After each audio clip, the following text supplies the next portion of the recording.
Iny tompoko magnino tsara ve azafady? Dia faly miarahaba anareo indray amin'ny anaran'i Jesosy zany a.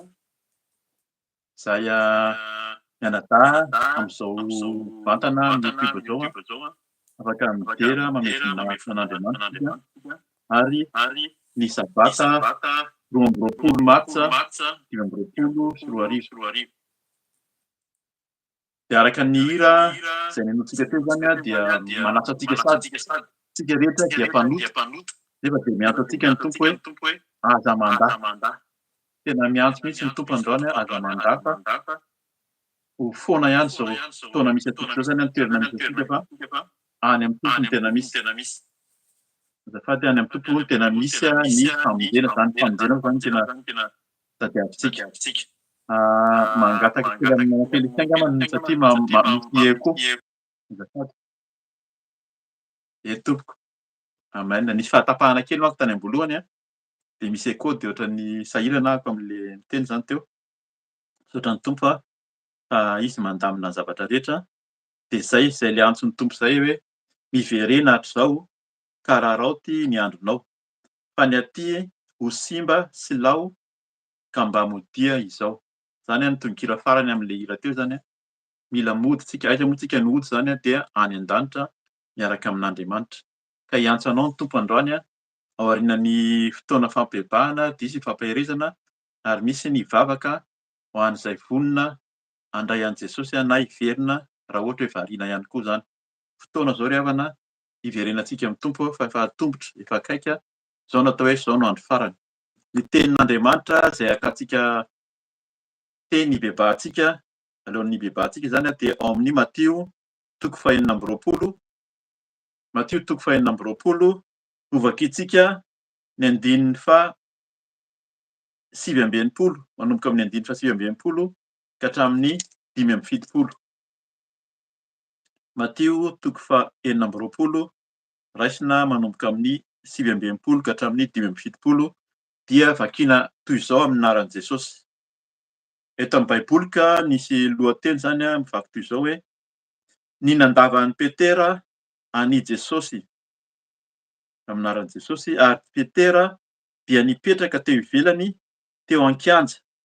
Nanantona azy ny ankizivavy iray ka niteny hoe ianao koa dia niaraka tamin'i Jesosy ilay Galiliana. Fa nandà teo anatrehan'izy rehetra izy ka niteny hoe tsy fantatro izay lazainao. Ary noho niala teo am-bavahady izy dia nahita azy koa ny ankizivavy iray hafa ka nilaza tamin'izay teo hoe ity koa niaraka tamin'ilay Jesosy avy any Nazareta. Dia nandà indray tamin'ny fianihanana izy hoe tsy fantatro izany lehilahy izany. Noho ny afaka kelikely nanantona ireo izay nijanona teo ka nilaza tamin'i Petera hoe, marina tokoa fa naman'ireny ianao, fa ny fiteninao no miampanga anao. Dia nanomboka niozona sy niana izy hoe tsy fantatro izany lehilahy izany, ary niaraka tamin'izay dia nisy ankonanena. Ary niatsiaro ny tenin'i Jesosy Petera dia ilay nolazainy hoe, raha tsy mbola misy akoho maneno dia ahy intelo ianao, ary lasa nandeha tany ivelany izy dia nigogogogo nitomany. Amen. Zany tenin'Andriamanitra zany dia tena tenintsika haintsika tsy anjery ary fantatsika tsirairay avy fa matoa tonga amintsika androany dia hiantso antsika ny Tompo. Mbola fotoana zany zao famindram-pon'Andriamanitra amin'izao andro farany izao. Eto arak'ilay hira teo dia hoe ry mpanota aza mandà. Tsika rehetra dia mpanota daholo fa aza mandà. Raha mamaky kely tsika eo ambony eo zany fa tsy voakiko ilay izy amin'ny Matthieu 4:20 dia tamin'ny Jesosy niara nisakafo tamin'ny mpianatra dia avy eo nosamborina izy dia inona nataon'i Jodasy Iskariota taminy? Lasa namadika azy. Tena namadika mihitsy zany Jodasy. Eto dia tenin'ny Tompo anankiray zany ibebahantsika, aza mamadika an'i Jesosy. Zay zany angatao amin'ny Tompo mihitsy, angatao mihitsy ny fanahy masina fa aza mamadika azy fa Jodasy ilay namadika azy dia lasa tany amin'ny fahafatesana. Arak'ilay hira teo zany hoe mba ho any amin'ny Tompo tsika. Raha hitantsika ny fiverenana zany amin'ny refrain dia hoe efa mivono izao ny lanitra, ry mpirenireny lavitra, indro Jesosy izy no ao, aiza no misy anao. Efa mivoha izao ny lanitra, mila mifidy zany tsika androany hoe aiza no misy antsika, na tsika ao amin'ny lanitra miaraka amin'i Jesosy na any amin'ny hafibe zany any amin'ny elo. Ka zany nefa ibebahantsika sady Jodasy Iskariota dia nifidy mihitsy hoe za dia hamadika. Aza mamadika ny Tompo amin'izao andro farany izao, betsaka ny fankam-panahy, betsaka ny fanenjehana fa aza mamadika raha mbola mandà ianao zany tahaka nataon'i Petera eto mbola misy famindram-po. Ary ny fandavana koa misy fotoanany eto zany intelo Petera no nandà fa raha fantatsika ny tohiny dia tena nigogogogo nitomany izy dikan'izay tena nifono tamin'ny Tompo. Raisy kely ihany zany ny tenin'Andriamanitra mba fampielezana fo eo amin'ny anaran'i Jesosy hoe 5:20 amin'anaran'i Jesosy, ary Petera dia nipetraka teo ivelany teo an-kianja nanantona azy ny ankizivavy iray ka niteny hoe ianao koa dia niaraka tamin'i Jesosy ilay Galiliana. Zay zany aloha rehefa tena hoe miaraka amin'i Jesosy ianao zany indrindra rehefa manomboka mandà ho antsika izay efa nandray an'i Jesosy ka variana dia aza gaga ianao fa fantatry ny olona, na ny olona ivelany io na ny olona tsotra, indrindra ny Satana moa zany tonga dia mahafantatra hoe ianao dia efa niaraka tamin'i Jesosy. Fa anjarantsika no mifidy hoe handasa anaiky. Fandavana voalohany zany nataon'i Petera hoe amin'ny anaran'i Jesosy 5:70 fa nandà teo anatrehan'izy rehetra izy ka niteny hoe tsy fantatro izay lazainao. Zay zany fomba fandavana voalohany ohatran'ny hoe miala amin'ny fiteny miala-tsiny amin'ny fiteny gasy izay atao hoe tsy mahazatra fa tsy tsara loatra hoe miala bala. Miala bala, le bala zany tena mahitsy zany bala zany, tena hoe mahafaty raha mahazo anao fa tsy maintsy mikisaka kely zany, ohatran'ny hoe mikisaka kely nefa ho azon'ny bala ihany ianao. Zay ilay izy hoe tandremo mba tsy manao fiala maimaika fotsiny zany hoe tsy fantatro zany, tsy fantatro zany fa ianao rehefa miaraka amin'i Jesosy dia tonga ny olona mahafantatra hoe miaraka amin'i Jesosy ianao. Io zany no tandremantsika voalohany, ibebahantsika. Raha miaraka amin'izao tontolo izao ianao, manao ny tsy fanao satria ireo zany nitany nafy teo dia ireo niampanga an'i Jesosy koa ireo dia ianao miaraka aminy eo fa hampangainy olona ianao, na ianao hiaraka aminazy na ianao zany hiaraka amin'i Jesosy fa ny ankabeazany moa zany eto dia tahaka an'i Petera hoe mandà. Voalohan'ny fandavan'i Petera 5:70 amin'ny anaran'i Jesosy. Ary noho niala teo am-bavahady izy dia nahita azy koa ny ankizivavy iray afaka nilaza tamin'izay teo hoe ity koa niaraka tamin'ilay Jesosy avy any Nazareta. Zany hoe Araky ny tantara eo ambony moa zany fa tsy ny vakintsika, rehefa nisamborona Jesosy dia nentina fatorana de nentina mpabe maso zany hoe iny fa nitaritana. De nanaraka teny ivelany teny ny olona zany. Tena anankiray mahagaga fa efa tsy vakintsika sady zany nandavan'i Petera moa zany resantsika eto fa raha vakintsika ny eo amin'ny enina amby dimapolo de mahagaga amin'ny anaran'i Jesosy andiny faha enina amby dimapolo. Nefa moa izany rehetra izany dia tonga mba hatanteraka izay voasoratry ny mpaminany. Zany hoe nisamborana an'i Jesosy zany efa voalaza mialoha, fa eto le vakintsika manaraka eto no tena mahagaga hoe tam'izany tokoa dia nandao azy ny mpianatra rehetra ka nandositra. Hitantsika amin'izany fa ny mpianatra rehetra niaraka tamin'i Jesosy teo vao avy niara nisakafo izy nanao fanasany tombo Jesosy teo ambony kely teo mampirisika anao mamaky tsara, fa tena niaraka taminy teo nahita ny fahagagana nataon'i Jesosy nandritsy ny 3 taona mahery fa nandositra ary ny mpianatra rehetra hozy izy ka nandositra, tena nandositra ny mpianatra. Aza mba toy izany reto zany araky le teny teo hoe Petera de nandà, ny mpianatra rehetra de nandositra, aza mandositra ny tompo zany io zany no mila ibebahantsika, aoka tsika hibebaka raha nandositra hatramin'izay ary mamadika. Jodasy de tena namadika mihitsy. Ka zay zany ibebahantsika daholo zany. De hoy Petera zany rehefa nitenen'le olona hoe mitovy aminy koa ianao andiny faharoa amby fitopolo dia nandà indray tamin'ny fianina izy hoe tsy fantatro izany lehilahy izany. Hitantsika fa tena tsy misalasala mihitsy zany rehefa tena ao anatin'ny tahotra, ao anatin'ny henatra, aingany mba tsy hatahotra ny tompontsika mba tsy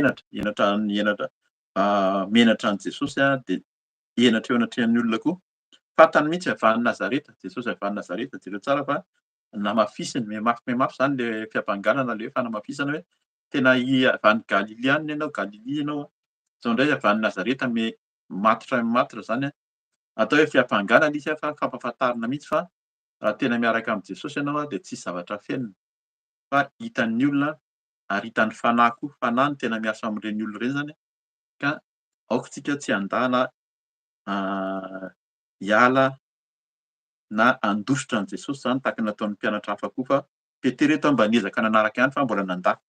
Andiny fahatelo amby fitopolo amin'ny anaran'i Jesosy no niafaka kelikely nanantona ireo izay nijanona teo ka nilaza tamin'i Petera hoe marina tokoa fa naman'ireny ianao fa ny fiteninao no miampanganao.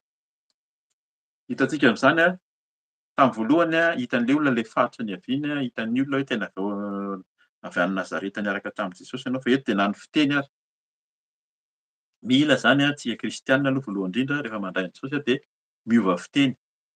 Zay ny ibebahantsika ny fitenintsika raha miteniteny foana raha mbola ao anatin'ny fitenenan-dratsy, fitenenana tsy araka ny sitrapon'Andriamanitra dia voalohany indrindra moa zany efa tsy fantatry ny olona sasany ianao zany satria tsy niaraka tamin'i Jesosy fa raha vao madio fiteny ianao zany mianatra tenin'Andriamanitra de teny hafa mihitsy ny fomba fiteninao de tonga de tsisy afenina fa fantatry ny olona fa miaraka amin' Jesosy ianao. Zany raha mbola ao anatin'le fiteny maloto zany, fiteny maloto be dia be ny azo itenenana azy fa tsy voambara manontolo eto dia mila mibebaka. Zany ao anatin'ny ibebahana fa ny fitenintsika no ahafantaran'ny olona antsika hoe miaraka amin' Jesosy tsika sa tsia. Andiny fahaefatra amby fitopolo amin'ny anaran'i Jesosy dia nanomboka niozona sy nianiana izy hoe tsy fantatro izany lehilahy izany ary niaraka tamin'izay dia nisy ankonanena. Zay zany nandà intelo Jesosy Petera azafady dia mbola niteny hoe tsy fantatro, fa Jesosy efa niteny taminy fa hisy ankohaneno raha mbola tsy handàna intelo ianao zay izy de hisy ankomaneno. Raisintsika kely zany ny eo amin'ny andiny fahatelopolo ka hatramin'ny fahadimy amby telopolo amin'ny toko faha enina amby roapolo amin'ny Matio ihany ahafantarantsika ny tenin'i Jesosy tamin'i Petera tamin'izany. Satria Petera tena nafana fo mihitsy niaraka tamin'i Jesosy fa mila tena hoe mijoro hatramin'ny farany zany. Raisintsika ny andiny fahatelopolo ka hatramin'ny fahadimy amby telopolo amin'ny anaran'i Jesosy. Eto amin'ny lohatenin'ny baiboliko zany de hoe nambaran'i Jesosy fa handà azy i Petera.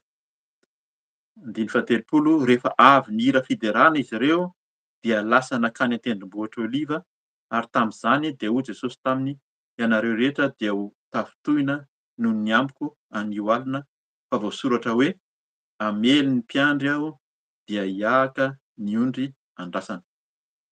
Majano kely eto zany a, ao anatin'ny fiderahana niaraka tamin' Jesosy falifaly satria niaraka nisakafo taminy teo fa hitantsika fa nitsoaka daholo le mpianatra. Eto zany Jesosy niteny mihitsy andiny faharoa amby telopolo amin'aran'ny Jesosy: "Fa rehefa tafatsangana amin'ny maty aho fa rehefa tafatsangana amin'ny maty aho, dia hialoha anareo any Galily." Fa hoy Petera taminy: "Na dia ho tafitohina noho ny aminao aza ny olona rehetra, izao dia tsy mba ho tafitohina na oviana na oviana." Hoy Jesosy taminy: "Lazaiko aminao marina tokoa fa anio alina, raha tsy mbola misy akoho maneno, dia hay intelo ianao." Hoy Petera taminy: "Na dia hiara-maty aminao aza aho, dia tsy mba andahanao mihitsy." Ary toy izany koa no nilazain'ny mpianatra rehetra. Hitantsika amin'izany a, fa le miteny zany a mora ihany, na de miaraka amin' Jesosy mahita fahagagana, mahita zavatra tsara, dia mahavita miteny fa rehefa teny eo anatrehany hoe ora farany, ny ora farany zao le fanenjehana, zany mahatonga an'ireny hoe betsaka ny martiora zay nijoro hatramin'ny farany mihitsy tany Madagasikara, isaorantsika ny Tompo zany, itsorantsika an'i Jesosy a, fa tena nijoro mihitsy izy ireo nanenjehany ary de nanaiky ho faty mihitsy a, ary maro zany na ny mpianatra koa ary de natao an'izany ny mpianatra Jesosy zany, fa mila mijoro hatramin'ny farany a, ka raha mandà ianao, raha tao anatin'ny fandavana, tao anatin'ny fandosirana, ary indrindra raha tena hoe mamadika an'i Jesosy zany a, tena mampalahelo zany a, de fotoana zao ibebahana fa namadika moa zany a tahaka ny Jodasy Iskariota de tena fahafatesana any amin'ny elo, zany no miandry azy. Tsika zany ao anatin'le mandositra sy mandà zao a, mbola anatin'ny fahavelomana miantso antsika ny Tompo. Mbola tsy tonga any amin'ny elo tsika zao a, fa lalana makany amin'ny elo na makany an-danitra, ka fotoana zao miantso ny Tompo, aza mandà araka ny hira teo a, "Fanoto tsika aza mandà, miovà, na ianao miditra any amin'ny lanitra na any amin'ny hafi be zany ka zao tsika hibebaka hifono amin'ny Tompo a." Ary efa avy eo araka ny teny mbola hisy fampielezana avy eo ary misy fiantsoana, raha tena vonona ianao a dia handray an'i Jesosy a, tena ho Tompo sy mpanomponao. Andiny dimy amby fitopolo farany amin'anaran'i Jesosy hoe: "Ary natsiaro ny tenin' Jesosy Petera, dia ilainy ho lazainy hoe: raha tsy mbola misy akoho maneno, dia hay intelo ianao." Ary lasa nandeha tany ivelany izy, dia nigogogogo nitomany. Zay zany a ny tokony ataontsika, zay no ataontsika zao a, andao tsika hibebaka hifono amin'ny Tompo. Maro a ny fandavana efa nataontsika, na tamin'ny fiteny, na tamin'ny fihetsika, teo amason'ny olona na tsy eo amason'ny olona, nandà an'i Jesosy ianao a, fotoana zao hiverenantsika amin'ny Tompo. Andohalika tsika andeha hibebaka amin'ny Tompo a, hitondra ny tenantsika. Raha nandà azy tamin'ny fiteny ianao, tamin'ny vava, tamin'ny fijery, tamin'ny fihainoana, tamin'ny nalehan'ny tongotra, nalehan'ny tanana, niraisin'ny tanana, dia fotoana zao hiverenantsika amin'ny Tompo a, ka dia angatao, ary indrindra sahia mandroaka ny devoly koa. Rehefa tena mahatsiaro voavela heloka ianao, namindra fo ny Tompo, dia sahia mijoro mandroaka ny asan'ny maizina, ny asan'ny devoly a, fa io a no tena hoe misintona antsika zany a, amin'izany hoe fandavana ny Tompo zany. Aorian'izay a, rehefa tena nandray an'i Jesosy ny mpianatra, nitsangana tamaty araka ny teniny teo a, dia nihaona taminy tany Galilea, tonga ny fanahy masina tamin'ny mpianatra, dia nanomboka teo ry zareo no tena samy joro. Mila ny fanahy masina zany tsika, ahafahantsika mijoro hatramin'ny farany. Fa raha mandeha amin'ny herin'ny tenantsika tsika, mandeha amin'ny fahalalàna, betsaka ny mahalala ny tenin'Andriamanitra, betsaka ny manara-dia, azo tenena hoe mafana fo amin'ny asan'Andriamanitra any am-piangonana, amin'ny fiaraham-bavaka, fa mandeha amin'ny herin'ny tena sy amin'ny saina, fa mila manana ny fanahy masina. Zay vao tena tanteraka, fa rehefa nandray ny fanahy masina ny Petera sy ny mpianatra, dia tena samy joro ireo zany a, nanomboka nitory a sy nijoro hatramin'ny farany a, nitory an'i Jesosy Kristy, fa izy ilay zanak'Andriamanitra velona ary nanolotra ny tenany ho antsika tsirairay avy. Andeha handohalika tsika hibebaka sy hifono amin'ny Tompo a, ary hifono indrindra ny amin'ny fandavana, ny amin'ny fandosirana, ary indrindra raha namadika ianao ka maheno zao teny zao, dia ataontsika hifono sy hibebaka amin'ny Tompo. Andohalika tsika tompoko a, hibebaka eo anatrehan'ny Tompo.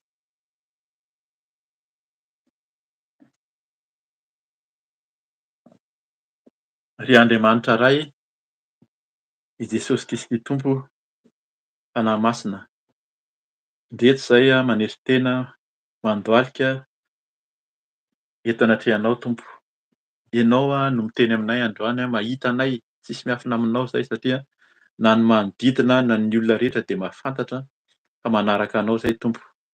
Eny betsaka ny efa manaraka, betsaka ny efa te handray anao te hiazakazaka hanaraka anao nefa toa misalasala, toa matahotra ary indrindra mandositra ny tena marina Tompo. Na dia efa nahita ny fahagagana tahaka an'ireto mpianatra reto aho Jesosy, nahita ny zavatra maro niaraka taminao teo nifaly raha ao anatin'ny fifaliana, amin'ny fiderahana, amin'ny hira sy amin'ny fiainana amin'ny fahatsarana dia faly izahay miaraka aminao fa rehefa tonga tokoa ny fahasarotana dia maro ny mandahy tahaka izany izahay Jesosy, mifono aminao raha mandahy anao, mandahy tamin'ny olona Jesosy raha tsy mijoro izany koa izany fandavanay izany dia tsy fijoroanay eo anatrehanao, tsy mijoro tanteraka, mifono aminao, tsy fahaizanay mijoro, tsy fahaizanay mitsangana, mampahafantatra ny voninahitra ao Jesosy. Fonana aminao sady ny tongotray tsy mahay mijoro, ny tongotray tsy mahay mandeha mitory ny filazantsara, mitory anao ilay Jesosy Kristy nandresy ny fahafatesana dia fonana aminao sady ny tongotra izay nandeha tany amin'izao tontolo izao hiampangano ny olona anay Jesosy ny lalanay tsirairay avy. Mampanga anay ny ataonay rehetra, ny tongotray ny alehan'ny tongotra, ka izany nitondrako ny tongotra eo anatrehanao ny tongotray tsirairay avy mangatahanay ilay ranao tokoa, ampy manadio ilay ranao teo amin'ny hazofijaliana narotsaka ao manadio anay, manadio ny tongotro, diovy ny tongotro Jesosy, sasao ny tongotro fa ianao irery ihany mahay manasa ny tongotro, ka dia sasako amin'ny ranao izany Jesosy, diovy ny tongotray tsirairay avy mba hijoro manomboka izao esory ny tahotra, esory ny ovitra, fa hijoro handroso, hitory sy hanambara ny voninahitra ao, hanambara ny fahavelomanao ny fahatsaranao Jesosy Kristy. Eny Tompo mba tsy handeha ho any amin'izao tontolo izao hiazakazaka, manaraka ny lalana fahaverezana hozy ianao fa ety tery ny mankany amin'ny lanitra, mankany amin'ny voninahitra ao, ka dia ampianaro izahay ny tongotray, ny dianay mba handeha hitandrina Jesosy ny lalanao, ny dianao irery ihany na dia tery sy ety ary sarotra dia ampianaro izahay handeha amin'ny lalanao ka dia diovy ny tongotray, handroso, handroso ho any amin'ny fahatsaranao, any amin'ny lanitra ao izay efa omaninao anay Tompo. Izany koa hitondrahanay ny tananay, ny tanako Jesosy ny tanako izay mitondra fihampanganako, eny raha mandeha nanao zavatra tsy araka ny sitraponao satria eto dia fantatry ny olona ny fiavianao Jesosy, fiavianao avy any Nazareta, ianao niasa tamin'ny fombanao rehetra ka izay koa dia tianao hiasa, ka dia ny tananay, ny tanako niasa tsy araka ny sitraponao, nanao tsy araka ny sitraponao ny zavatra etỳ amin'izao tontolo izao dia hifonako. Mangataka aminao Jesosy diovy ny tanako, diovy amin'ny ranao soa koa ny tanako, sasao ny tanako raha nandray, raha nanao zavatra maro tsy araka ny sitraponao androany entiko aminao mba tsy izany no andavanao aho koa Jesosy satria raha ianao tokoa no mandahy, izahay dia mahay mandahy fa raha ianao no mandahy anay dia very izahay Tompo, any amin'ny elo, any amin'ny afo be, any amin'ny fahaverezana mandrakizay no misy anay. Mba tsy handahy anay ianao Jesosy, raha nandahy anao izahay hatramin'izay tamin'ny alehan'ny tongotray, niraisy ny tananay androany izahay hiverina aminao ka diovy ny tananay, diovy ny tongotray amin'ny ranao soa. Entiko aminao ihany koa Jesosy ny vavako, ny vavanay Jesosy, ny molotray, ny lelanay dia maika mihitsy, maika mandahy Jesosy, mandahy Jesosy mimpiry izay no nandahanao, mimpiry nandahanao Jesosy ny amin'ny fiteny, fantatry ny olona ny fiteninay Jesosy na mba te hiteny araka ny sitraponao ary izahay dia miteny maloto ary izay tsirairay avy n'iza n'iza androany vonona hiala amin'ny fitenenan-drasy, fitenena amina maloto vonona hialako satria ny fandavanay dia tsy fahaizanay mitory ny fahatsaranao tsy fahaizanay mijoro koa Jesosy ka dia fonana aminao, diovy ny lelako amin'ny ranao soa, diovy ny molotro, ny vavako mba tsy hiteny afa-tsy ny tsahatsaranao ireny, ny fahatsaranao tsy hiteny fitaka, tsy hiteny laika, laika, esoriny fitaka, diovy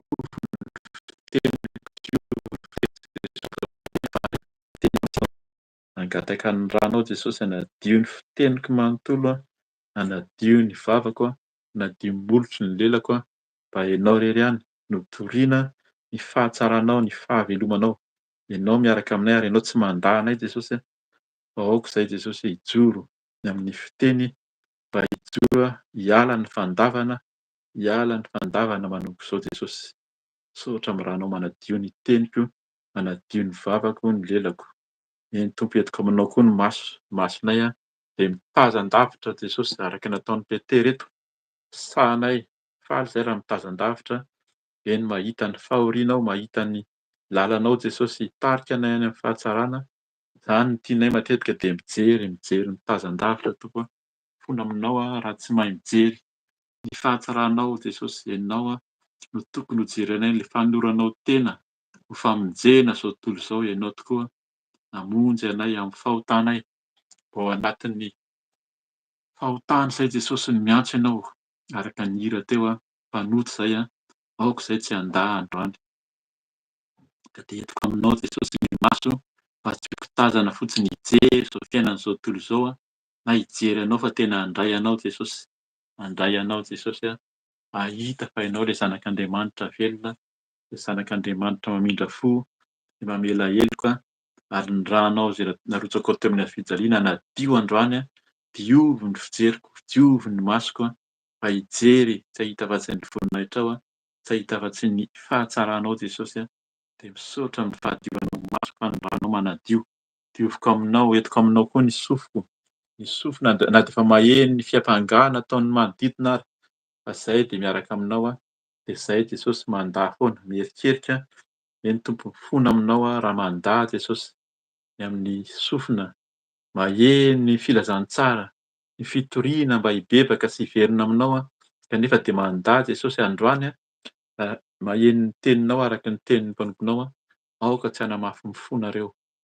Eny Tompo entina aminao Jesosy ny sofinay mba tsy hanamafy ny fonay izany, mba tsy handà Jesosy mba fa tena eo aminao ka dia amboary ny foko, amboary ny fo amin'ny fijery, ny amin'ny fiteny, ny amin'ny atao rehetra mba tsy hitondra ny faharatsiana, fahalotona amin'ny fo, amin'ny saina, mitondra ny fankalana ary matetika. Jesosy mba tsy hamadika, mba tsy izay izao Jesosy. Tsy izaho aminay izao no hamadika anao ka ho any amin'ny elo, any amin'ny fahaverezana. Fa miantso anay ianao androany, nandahanao izay hatramin'izay miaraka aminao Jesosy. Ka dia ianao hamindra fo, mamindra fo ianao ny amin'ny fiteny, ny amin'ny fijery, ny amin'ny ataon'ny tanana, ny lehan'ny tongotra, ny amin'ny fihainoana rehetra. Raiso izay Jesosy, raiso izay fa tsy mahanafa-tsy ianao. Fantatry ny olona izay Jesosy fa manara-dianao ka dia tehirizo izay tsirairay avy izay efa nanolo-tena ho anao mba hiaona aminao any an-danitra any ary n'iza vonona hiala hanaraka anao koa androany. Raiso Jesosy fa ianao hamindra fo tokoa. Dia izany ny isaoranay ianao ary izany ny ankatahanay ilay ranao soa hanadio anay tanteraka. Ka dia hisotro ny ranao izay Jesosy, misotro ny ranao ahako ilay ranao ampy manadio tanteraka, ny ranao hanadio anatiko, manala ny tahotra, manala ny henatra, manala ny fanahiana, manala ny fandavana rehetra. Misotro ny ranao Jesosy, misotro ny ranao hikoriana ao anatin'ny foko. Ho fo vaovao, hiala ny fo vato rehetra fa ho fo nofo. Ianao no tena hikoriana ao anatiko dia fo madio, fo vaovao no hikoriana ao anatiko, rà vaovao Jesosy no hikoriana ao anatiko dia ilay ranao Jesosy Kristy manadio sy manavao anahy manomboka izao dia mangataka ny ranao. Sotroinay ny ranao Jesosy, sotroy ny ran'i Jesosy. Iza ianao manaraka izao fotoana izao izany dia aoka ianao hisotro ny ran'i Jesosy fa ny ran'i Jesosy manadio sy manala izay tsy azy rehetra. Mandoro, mandoro izay ao anatintsika. Doro aoka amin'ny ran'i Jesosy ny aretina, ny valana aretina ao anatin'ny vatako, ny tsimoka aretina, n'inona endrika aretina, inona tsy fahatanterahana ihany koa ao anatin'ny vatako, ao anatin'ny tenako manontolo dia toro aoka amin'ny ran'i Jesosy, toro aoka amin'ny ran'i Jesosy. Ny ranao Jesosy hanadio sy hitondra fiainana vaovao, fanahy vaovao, hanala ny tahotra, manala ny henatra, hanala ny fandavana rehetra ka hisaha hijoro, hijoro manomboka izao fa ianao ilay zanak'Andriamanitra mandrisy, nandresy ny fahafatesana, nandresy ny asany maizina, ny asany devoly ka izany no asahiko, izany no asahianay tsirairay avy hitsangana koa, hitsangana izay Jesosy hijoro handroaka ny asany maizina, ny asany devoly izay mitondra fandavana, mitondra fampierikerena. Dia amin'ny anaranao Jesosy Kristy avy any Nazareta androana ny devoly Satana, amin'ny anaran'i Jesosy Kristy avy any Nazareta miala ny Satana, hivoaka nareo Satana sy ny devoliny Lusifera, devolin'ny Belzebuba. devoly ny fandavana rehetra, endrika fandavana, fandavana ao anatin'ny fo.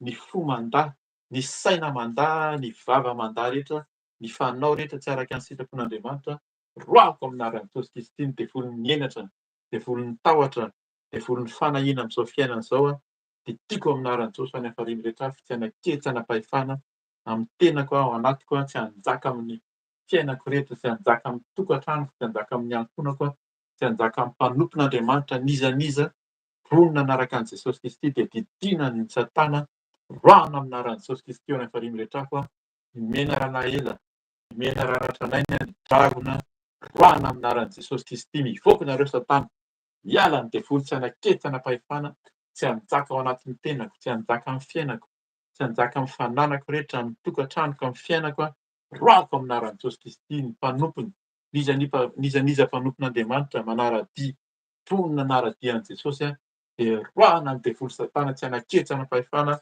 ao anatin'ny saina, saina matahotra, mitondra ovitra, ny saina mandofotra, ny eritreritra ratsy rehetra, ny fanao tsy araka ny sitrapon'Andriamanitra, ny fitenenany ratsy, ny fijangajangana, ny filàn'ny nofo, ny tahotra, ny lainga, roahako amin'anaran'i Jesosy Kristy. Mivoaka tsy hanjaka amin'ny tenanay, tsy hanjaka amin'ny fiainako, tsy hanjaka amin'ny mpanompony tsirairay avy ny asan'ny devoly ny fisalasalana, fisalasalana, roahana amin'anaran'i Jesosy ny fanahina, devoly mitondra fanahina mpandainga, devoly mpamitaka, satana mpamitaka, roahako amin'anaran'i Jesosy Kristy ao any afarimy rehetra avy tsy hanakely, tsy hanjaka amin'ny tenako, tsy hanjaka, roahanareo satana, mivoaka ny dragona rehetra nomena raratranainy, devoly ny famosavina, devoly ny fanenjehana, devoly ny jajavavin-drano, devoly ny kalan'olo rehetra, roahako amin'anaran'i Jesosy Kristy, miala any afarimy rehetra afo ny loza, devoly mitondra loza, devoly ny fahafatesana, ny loza sy ny aretina, n'inona endrika aretina, n'inona fahafatesana, n'inona loza, potehako sy roahako amin'anaran'i Jesosy, de tiako amin'anaran'i Jesosy Kristy mivoaka any afarimy rehetra afo, miala amin'anaran'i Jesosy tsy hanjaka amin'ny tenako, tsy hanjaka amin'ny fiainako, tsy hanjaka amin'ny tokantranoko, amin'ny ankonako, amin'ny asan'Andriamanitra, amin'ny asan'Andriamanitra, amin'ny mpanompony tsirairay avy de tiako amin'anaran'i Jesosy ny asan'ny devoly satana, ny devoly fampisarahana, devoly ny fampierekerehana rehetra, devoly mpandainga sy ny mpamitaka, roahana amin'anaran'i Jesosy ary afarimy rehetra afo tsy hanaketsy hanapahefana. Ny rahan'i Jesosy, ny rahan'i Jesosy andrakotra, ny rahan'i Jesosy mitahiry, angatao ny rahan'i Jesosy, afafazo ny rahan'i Jesosy ho amintsika tsirairay avy, afafako ny ranao Jesosy ho amin'ny tenako, ny ranao ny amin'ny tenako, ny ranao nitoriana ao anatiko, ranao hanjaka, handrakotra ny tokantranoko, handrakotra ny fanahana rehetra, handrakotra ny mpanomponao, handrakotra ny asanao Jesosy, ny rahan'i Jesosy, afafako ny rahan'i Jesosy, ny ranao handrakotra, ny ranao hitahiry, ny ranao Jesosy momba sy mitahiry anay le ranao Jesosy narotsaka ohatra amin'ny hazofijaliana, ampy mana vao ny ranao mitaraina, hitaraina amin'ny ady, amin'ny zava-misy iainanay ety, ny ranao Jesosy mahafantatra ny miafina rehetra ianao no mivavaka aminay andro aman'alina any an-danitra any ka de misaotra amin'ny ranao, misaotra amin'ny ranao Jesosy manadio, misaotra ny ranao manavao, misaotra ny ranao Jesosy, misaotra manafaka anay, ianao tokoa manafaka raha ny zanaka no afaka anareo de ho afaka tokoa nareo, afaka i Jesosy, afaka izay Jesosy amin'ny anaranao Jesosy, afaka izay manomboka izao ka hiala ny tahotra, hiala ny fanahina am'zao fiainana zao hiala ny fandavana, hiala ny fandosirana fa handray anao Jesosy, handray anao Jesosy tahaka ny Petera, hiverina aminao, miverina aminao any amin'ny nisa i Jesosy tsy mahay manao na inona raha tafasaraka aminao ka dia misaotra amin'ny fiasanao, misaotra ny rahanao manadio anay ka de hiverina tsika androalika tsika hangataka ny fanahy masina, fa raha tsy amintsika ny fanahy masina de handà foana tsika tahaka ny mpianatra ka natokana fanahy masina araka ny tenin'ny fanahy Tompo de izy no hanome antsika ny tanjaka, ny fahasalamana, ny hery, ny fahasahiana. Eny Tompo, hangataka anao zahay fanahy masina mitoera aminay, hangataka fanahy masina fenoy anao fanahy masina, tendreo ny saiko, tendreo ny foko, tendreo ny vavako, tendreo ny tenako manontolo, tendreo Tompo mba ho feno anao, hanambara anao Jesosy, hanala ny tahotra ianao, hanala ny henatra fanahy masina, ho sahy Jesosy manomboka izao hitory ny fahatsaranao, hitory ny fahamasinanao, hitory ny fahamarinanao indrindra indrindra koa. Misaotra fanahy masina mameno anay. Misaotra fanahy masina mameno anay, fienoinao izay Tompo, fienoinao mandrakariva mba tsy handà izay Jesosy.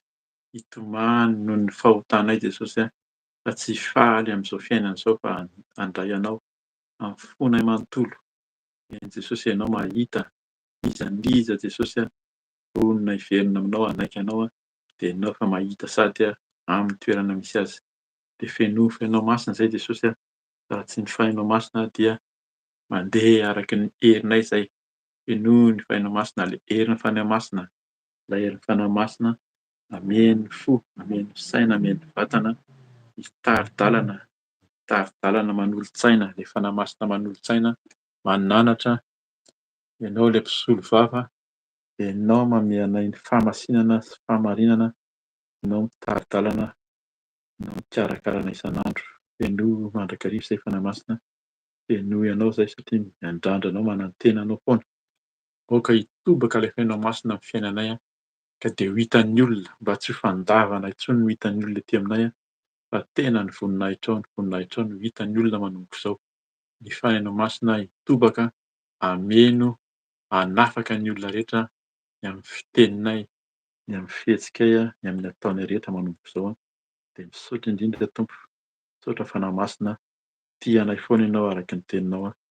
Ianao rehefa tia dia tia ianao hatramin'ny farany ary eo aminareo mandrakariva hozy ianao ao anatinareo ka dia misaotra mameno anay, tehirizo izay izany ny fanirianay dia hiaona aminao amin'ny voninahitra ao any an-danitra. Misaotra miasa, misaotra mamaly vavaka Tompo, misaotra fanahy masina, misaotra amin'ny ranao Jesosy manadio sy manavao. Voninahitra ho anao irery ihany. Misaotra indrindra Tompo, misaotra Ray amin'ny anaran'i Jesosy Kristy. Aleloia. Amen.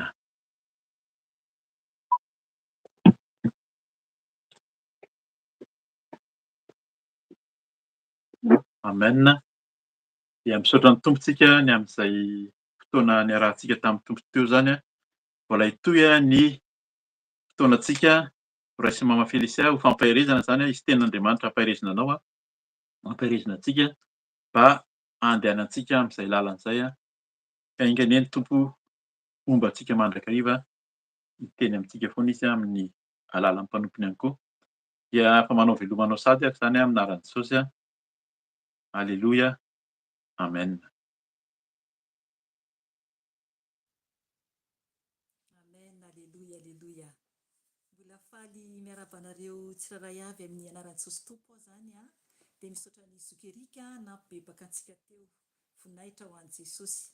Tsara be ilay tenin'Andriamanitra tonga ny amin'ny fampibebahana ho antsika tsiraray avy. Miala tsiny amin'ny feo teo satria ilay telefona zany nisy tsy fitaizan-kely tamin'ny fitombohana zany tamin'ny fidirana teto zany ilay en direct dia tsy maintsy nitapahana aloha dia niverina vaovao dia izay no tonga ilay feo tonga dia mafy be zany ka miala tsiny zany. Misy ilay écho moa zany satria ilay netombohan'ilay izy zany tsy nety kely ka sorana ny Tompo ny amin'ny fandaminana. Voninahitra ho an'i Jesosy. Saotra ny tompontsika ny amin'ny fibebahana teo ny teizy azontsika eto moa dia arakarak'izay tian'i Jesosy na fampibebahana koa io fampaherezana zany fa mety ho fabebahana ihany koa zany ho antsika, ho an'ny tenantsika satria rehefa mahavoray tsika dia mahatsapa hoe tokony hibebaka aho, tokony hiova aho na dia hoe tsy etiany fa rehefa afaka mamerina miaino ianao dia mety hibebaka indray ianao amin'ny teny izy vorainao. Dia alohan'izay hivavaka aloha tsika ametraka izao fotoana izao amin'ny anaran'i Jesosy Tompo na dia vavaka ny zokerika teo dia tiako ihany koa zany ny mivavaka zany mba hampahery ahy bebe kokoa zany. Ka hivavaka isika tompoko. Jesosy Tompo mankasitraka feno Jesosy ihany amin'ny fampibebahana izay tonga teo Jesosy. Eny ianao Tompo no nampibebaka anay, ny fanahinao no naniraka anay nibebaka misaotra Jesosy.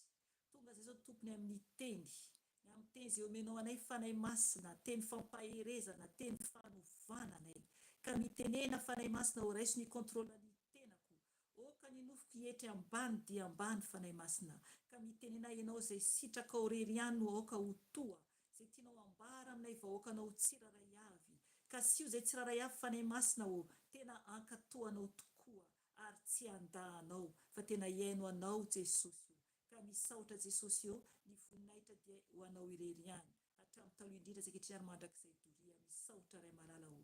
Alleluia. Amen. Amen, amen, amen.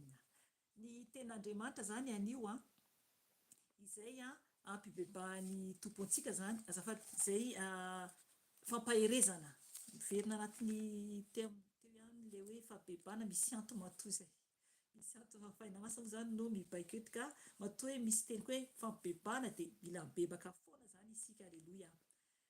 Ny teny zany fampaherezana zany mety fanahy masina dia ao amin'ny bokin'ny Jaona toko 5:10 manomboka amin'ny 5:7. Jaona toko 5:10 andiny 7:10 Jaona toko 5:10 andiny 7:10 ka hatramin'ny farany zany dia toizantsika amin'ny Jaona toko 4:10 andiny 1 ka hatramin'ny 4. Io zany no teny horaisintsika zany ny amin'ny fampaherezana omeny fanahy masina antsika anio fa mbola misy verset zany vitsy zany anampina an'io zany avy eo. Raha nangataka zany teo tamin'ny masina hoe inona no teny fampaherezana antsika eto dia misy teny misy zany nomeny misy hafa ihany koa zany fa nitsapako zany hoe hito zany no hoentina an'io zany satria rehefa mangataka tsika amin'ny topo tena betsaka mihitsy no tonga dia tonga indraindray anatintsika ao zany ka isaorana Jesosy dia rehefa mifara mihitsy izy mampafantatra hoe ity no ambara zany. Eto zany ten'Andriamanitra atao amin'ny bokin'ny Jaona toko 10:10 dia hitantsika tsara amin'izay ny 1 ka hatramin'ny 7:10 dia manambara ny amin'ny zafady ny amin'ny tena voaloboka zany io zany amin'ny toko 10:10 andiny 1 ka hatramin'ny 7:10 dia io mitoy io amin'ny 7:10 ny titre zany misy titre eo atao baiboliko hoe izao tontolo izao Jesosy sy ny mpianany. Amen. Zay zany ny titre eto zany. Ery amin'ny toko 10:10 manambara ny amin'ny hoe tena voaloboka. Ny tena voaloboka dia fantatsika tsara fa i Jesosy efa netiko teto any io momba ny amin'ny hoe tena voaloboka io zany efa elaela tsy tadika hoe 4 volana lasa izay manambara zany ny amin'ny hoe Jesosy no tena voaloboka dia Andriamanitra izy raintsika zany izy no alleluia maheno ve tompoko tapaka kely masy teo mialatsiny fa le ina moa ty le réseau ngamba no andro koa tsy tena tsara avy ny orana dia raha misy fatapahany dia ety zay fa ny tompo zany no ametrahantsika ny fotoana ka ho tanteraka ny sitrapon'i Jesosy. Amen. Dia eto amin'le Jaona toko 10:10 zany dia manambara ny 1 ka hatramin'ny 7:10 fa tsy miditra amin'io zany io fa nambara kely fotsiny ampatseviko anao hoe eto zany dia ny amin'ny hoe iza le tena voaloboka Jesosy tena voaloboka dia Andriamanitra zany no mpamboly izy zany no mpamboly ary isika izay miteny hoe zanak'Andriamanitra zany no sampany. Alleluia. Tsara be mihitsy io ten'Andriamanitra io na atao toriteny foana raha io dia misy vaovao foana nomeny tompo zany momba ny teny io fa tsy io no raisitsika an'io. Eo zany dia efa misy teny sady manambara hoe Jesosy no tena voaloboka. Andriamanitra izy no mpamboly isika no sampany.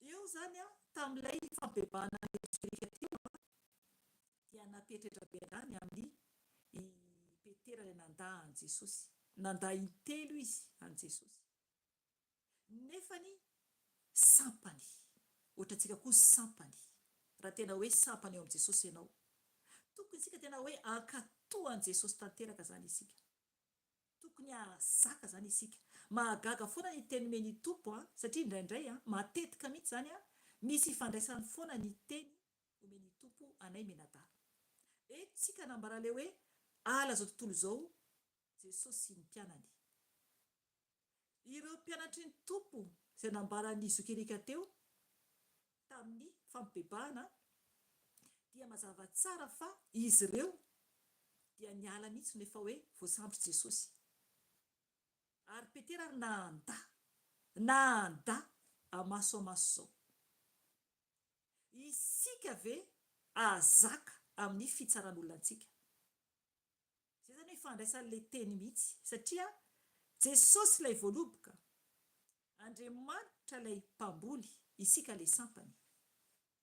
Raha ohatra ka sampany isika dia tokony tena vokatra izany. Satria ohatra hoe miala amin'ilay voaloboka isika dia vitatra eo ny antsika. Vitatra eo satria lasa maina isika, tapahana mihitsy dia lasa maina dia ariana atao fandretana afo. Any amin'ny afo be izany. Tonga dia any amin'ny afo be. Satria parabola fanoharana ataon'ny tompo eto. Afo be miandry antsika raha ohatra ka misaraka amin'ny Jesosy ilay tena voaloboka isika. Tsy mahavita tena isika tompoko. Tsy mahavita tena isika. Izay mahatonga ny tompo miteny amin'ny 14 hoe tomoera aminaran'i Jesosy, tomoera ao amiko ary izao ao aminareo. Tahaka ny sampany tsy mahay mamoa ho azy raha tsy mitoetra amin'ny voaloboka izy. Dia toy izany koa ianareo raha tsy mitoetra ao amiko. Hitanareo izany? Raha tsy mitoetra tsika ao amin'ny Jesosy dia tsy hay hamoa mihitsy isika. Tsy afaka hanao na inona isika rehefa tena miteny zanak'Andriamanitra. Tsy maintsy isika mipetaka amin'ny Jesosy, mipetaka amin'ny Jesosy. Izay tsika vao tena hoe ho tafavoaka amin'ity fiainana amin'ny nofy ety ambony tany ity. Izay tsika vao tonga an-danitra. Vakitsika amin'izay ny andininy 7 ka hatramin'ny 7 ka hatramin'ny farany dia amin'ny 2 ka hatramin'ny 4. Vakitsika ny teny amin'ny anaran'i Jesosy Tompo. Azo resaka izay momba ny amin'ny eto amin'ny voaloboka nambarantsika teo ny amin'ny hoe Jesosy ny tena voaloboka dia aoka zany tsika hiaino tsara hoe raha ohatsika zany ka hoe miaraka amin'ny Jesosy dia tsy maintsy zany izaka. Tsy maintsy izaka izay lalan'ny tompo, tsy maintsy lalantsika. Dia hoy teny tompo vakiko amin'ny anarany. Zao natoko fa 5:12. Raha alan'izao tontolo izao ianareo dia aoka ho fantatrareo fa izao efa alany taloha anareo. Raha avy amin'izao tontolo izao ianareo dia ho tiany azy izao tontolo izao. Fa satria tsy avy amin'izao tontolo izao ianareo fa izao efa nifidy ianareo avy tamin'izao tontolo izao dia alan'izao tontolo izao ianareo. Tsarovy ny teny izay nolazaiko taminareo hoe ny mpanompo dia tsy lehibe noho ny tompony. Raha nanenjika ahy izy dia anenjika anareo koa. Ary raha nitandrina ny teniko izy dia hitandrina ny anareo koa. Fa izany rehetra izany no ataony aminareo noho ny anarako satria tsy mahalala izay naniraka ahy izy. Raha tsy tonga aho ka niteny taminy dia tsy nanan-keloka izy. Fa ankehitriny dia tsy misy fialana azo ny atao ny amin'ny elony. Izay mankahala ahy dia mankahala ny raiko koa. Raha tsy nataoko teo aminy izay asa tsy nataon'olo-kafa dia tsy nanan-keloka izy. Fa ankehitriny dia efa hitany sady efa alany aho sy ny raiko koa. Fa tonga izany mba hatanteraka ny teny izay voasoratra ao amin'ny lalànany hoe alany tsy amin'ny antony ao. Fa raha tonga ny mpananatra, ny fanahy masina zany io izay raiko ho aminareo avy amin'ny ray, dia ny fanahin'ny fahamarinana izay mivoaka avy amin'ny ray, dia izy no hovavolombelona hanambara ahy. Ary ianareo koa dia hovavolombelona hanambara satria ianareo dia efa teto amiko hatramin'ny voalohany. Izany teny izany dia efa nolazaiko taminareo mba tsy hatafotoina anareo. Mba tsy hatafotoina anareo. Androka anareo tsy ho isan'ny sinagoga izy. Eny, ho avy ny fotoana ka ataon'izay rehetra mamono anareo fa manao fanompoam-pivavahana ho an'Andriamanitra izy. Ary izany no ataony satria tsy fantany ny ray na izao. Fa izany teny izany dia efa nolazaiko taminareo mba ho tsaroanareo raha tonga ny fotoanandro fa efa nilaza izany taminareo ao. Amen. Eto zany tenin'Andriamanitra dia mampitandrina antsika zany Jesosy hoe rehefa isika zany hoe zanany. Rehefa zanany isika dia tsy maintsy ho alany olona rehetra koa. Aleluia, aleluia. Ry havana tena marina izany. Marina izany. Ary tena mafy ny amin'ny fankalan'olona antsika. Tena mafy ny amin'ny fankalan'ny olona antsika. Tsy maintsy tanteraka amintsika ny fankalan'olombelona antsika. Tsy maintsy. Izany hoe ny olona izao tontolo izao. Fa tsy hoe ny olona rehetra akory. Ny olona izao tontolo izao. Fa raha tena ao amin'ny tompony olona anankiray, dia tianao zany olona anankiray rehefa tena ao amin'ny Jesosy. Rehefa tena mianatin'ny fahamasinana ianao sy fahamarinana, dia misy olona koa toy izay. Misy koa toy izay. Misy koa toy izay. Misy koa toy izay. Dia afaka miaraka amin'ny tompo rehefa tena ao amin'ny Jesosy ireo olona ireo. Zay ilay hoe ao amin'ny tompo. Fa raha mbola tsy ao amin'ny fahamarinana sy fahamasinana ny olona anankiray, dia tsy ho tianao mihitsy izy. Tompoko marina izany. Fa ho alany ianao. Ho alany ianao. Na olona tena fantatrao be ary, na olona tena akaiky anao be ary, dia mankahala anao satria ilay Satana ao anatiny no mankahala anao. Ilay Lucifera ao anatiny no mankahala anao. Ilay Jezebela ao anatiny no mankahala anao. Ilay Siraina ao anatiny no mankahala anao. Ilay Belzebub ao anatiny no mankahala anao. Zay ny amin'ny olona eo amin'ny tontolo izao. Ilay mpijangajanga ao anatin'ilay olona koa no mankahala anao satria marina ny fiainana ataonao. Ilay mpiteny ratsy koa mankahala anao. Azo tonoina maro be eto. Ny mpiavonavona, ny mpisotrotoka, ny mpifoka-sigara, raha mbola miaina anatin'ny otany olona anankiray, dia alany ianao. Alany ianao satria izy mbola anaty izao tontolo izao. Ianao ilay mipetaka tsara amin'ny Jesosy, ilay sampany. Amen. Ilay sampany amin'ny Jesosy. Dia alany olona ianao satria mipetaka amin'ny Jesosy, dia maniry ianao. Vokatra ianao. Oka ianao amaky mihitsy an'io Jaona 1:17. 1:17. Dia vokatra ianao satria ny iray no mikarakara manamboatra. Fa raha ohatra isika ka reraka ka tsy manaraka ny tompo intsony, dia eo lay angoniny iray, raha tsy mitoetra tsara tsika dia angoniny iray mindiny fahenina izany. Raha tsy mitoetra tsara ao amin'ny tompo zany, dia ariny eny ivelany tahaka ny sampany izy ka malazo. Ary angonina izy ka atsipy ao amin'ny afo dia ho may. Ry havana afo be zany. Afo be zany dia ho may. Ho may. Amen. Andiny fahenina io vakiko io. Dia ho may. Zay rehefa tafasaraka amin'ny Jesosy. Isika zany tokony mahatsapa tsara fa ny fitiavan'Andriamanitra antsika dia lehibe. Lehibe ny fitiavany antsika. Satria izy no nifidy antsika. Ry havana zany olona fidiana zany eky tena hoe tiany. Jesosy nifidy antsika. Raha amin'ny tompo ianao, izy no nifidy anao. Eto zokerika zao eto. Ny tompo no nifidy zokerika.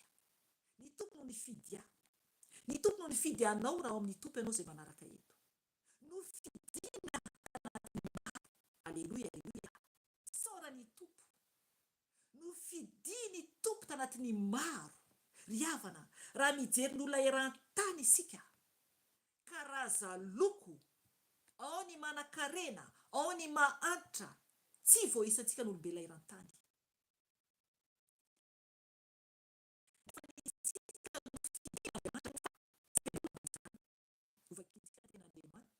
Manao hoe raha avy amin'izao tontolo izao ianareo, dia ho tiany azy izao tontolo izao. Fa satria tsy avy amin'izao tontolo izao ianareo, fa izao efa nifidy ianareo avy tamin'izao tontolo izao, dia alan'izao tontolo izao ianareo. Amen. Tsara be teny tompo tanareo zany. Tao anaty tontolo izao tsika no nalainy Jesosy. Nofidiny io alaiko mpanompoko. Io io. Io io. Nofidiny anatin'ny maro isika. Jiro manazava tanatin'ny maro isika. Ankehitriny-tsika dia izay. Nofidiny tompontsika dia alan'izao tontolo izao. ala zao tontolo satria ny antony zao tontolo zao dia mitoetra amin'ny nofo, amin'ny nofo. Raha momba ny nofo fotsiny, filany nofo fotsiny dia ny zavatra momba ny nofo izany dia ao anaty zao tontolo izao. Fa rehefa ao amin'i Jesosy tsika dia araky ny fanahy. Ny fanahintsika no mamindra na mandeha isika dia ny fanahintsika mievaheva ny tompony mitondra antsika. Amen. Le fanahy mandehandeha mihitsika ety ambony tany fahazavana, fahazavan'i Jesosy. Satria izy ny fahazavana zao tontolo izao dia izy koa manambara koa ten'Andriamanitra fa ny anankiray dia eny ambony tendrombohitra. Hita eny hoe misy trano anankiray eny ambony tendrombohitra ery. Ny jiro tsy azontsika atao koa ambany latabatra fa tsy maintsy ambony latabatra manazava. Ny jiro hitantsika tsara amin'ny trano misy antsika, izay misy jiro ao an-trano eny ambony ny ampola fa tsy atao ambany fandriana akory na ambany latabatra. Tsy maintsy manazava isika, manazava izao tontolo izao. Zay le ao amin'i Jesosy, zay le ao amin'ny tompo fahazavana fa tsy miafina, tsy miafina. Tahaka nataon'ny Petera, jereo fandraisana le ten'Andriamanitra, jereo fandraisana le izy, jereo Petera fa nandahan Jesosy, nianina mihitsy ara, nianina mihitsy ary tena hoe niozina, niozina. Ry havana, sao dia nisany mandaha ny tompo ianao amin'izao. Firena aingana amin'i Jesosy. Oka hijoro toa ny Petera no efa lasa Jesosy. Efa tsy intsony Jesosy. Any an-danitra izy fa mahita antsika izy. Mahita antsika izy ny fanahiny eo. Ny fanahiny eo. Ka mivaha aingana. Ambarao Jesosy mijoroa ianao. Dia mbola eto ny fahasoavan'ny tompo. Ny fahasoavany dia tsika mbola miaina, mbola velona. Mbola velona. Ka mbola famindram-po lehibe zany, fahasoavana izany. Ny olona efa maty verany amin'ny elo dia tsy manana intsony fahasoavana, famindram-po ety ambony tany. Fa dia mbola velona isika, dia oka isika anaraka ilay nifidy antsika, izy no nifidy antsika. No fidiny isika tokony tsika tsy hitsoaka olona, tokony tsika tsy ahazaka intsony. Ry havana, maro be ny olona tsy mahazaka intsony manaraka an' Jesosy. Nefa ny ianao verin-dalana tsaroa tsara fa elo no andehananao. Tena faly ny fahavalo. Faly ny fahavalo. Tsy maintsy mizaka isika zavatra mafety ambony tany. Tsy maintsy io lanitra io tsy azontsika moramora foana. Tsy koa hoe hipetraka ambony fauteuil ianao, na hoe koa hoe jery telefona, na hoe andehandeha eny an-dalana eny foana hiaraka amina namana, andeha amin'izay tianao atao, na hoe manao gala evangelika nefa nazahoana vola fa tsy tena ho an'ny tompo, na hoe hitory ten'Andriamanitra nefa nazahoana vola fa tsy tena ho an'ny tompo. Ry havana, tsy hiditra ny lanitra mihitsy ianao. Rehefa ao amin'i Jesosy tena hoe sampany mamonjy fanahy. Zay leo amin'ny tompo. Mamonjy fanahy. Modelin'i Jesosy anavitra fanahy ety ambony tany. Zay ny ao amin'i Jesosy. Mijoro mahazaka vavan'olona. Manohitra ny ratsy rehetra zay mandalonao tonga dia toerinao. Manohitra ny ratsy mandroaka devoly. Zay moa tonga tsika mandroaka devoly. Fampianarana anareo ary koa tena hoe fampielezana anareo mba hiaraka handroaka koa aminay. Mba ho afaka ianao any amin'ny toerana misy anao any. Ry havana, mila antsika tena hoe mijoro satria nofidin'Andriamanitra isika. Ka tsy maintsy ala an'izao tontolo izao satria Jesosy alany. Zava-tsara ten'Andriamanitra. Izy efa alany taloha antsika. Nomboza reo raha Jesosy. Maika ve fa isika? Zay fa ny fiainantsika ety ambony tany, menimenina foana isika tsy mety faly. Nefa tsika malalaka tsara tsika gasy mivavaka. Tsika malagasy satria amin'ny gasy ny fitoriana eto. Malalaka tsara tsika gasy mivavaka. Satria ny tany hafa izay voasakatsakana amin'ny fivavahana. Fa tsika tena hoe libra manompo an'Andriamanitra. Nefa tsika dia tsy mety afa-po fa ny menimenina foana. Andiny faharoapolo. Hoy ihany Jesosy amin'izy ireo zany amin'ireo mpianany, amintsika koa zany.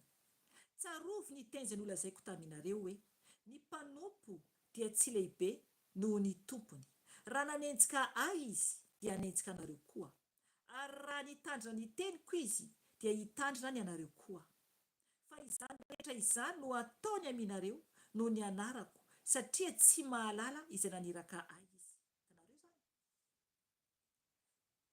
zany? Isika zany dia mpanompo. Tsika tsy ho lehibe mihitsy noho Jesosy. Na oviana na oviana. Ry avy atao mahatsiaro toy ny mahita lendrik'olona mihitsy ako, olona miteny hoe izy no Jesosy, izy no Andriamanitra. Ny tompo mampitandrina anao, mila mibebaka ianao.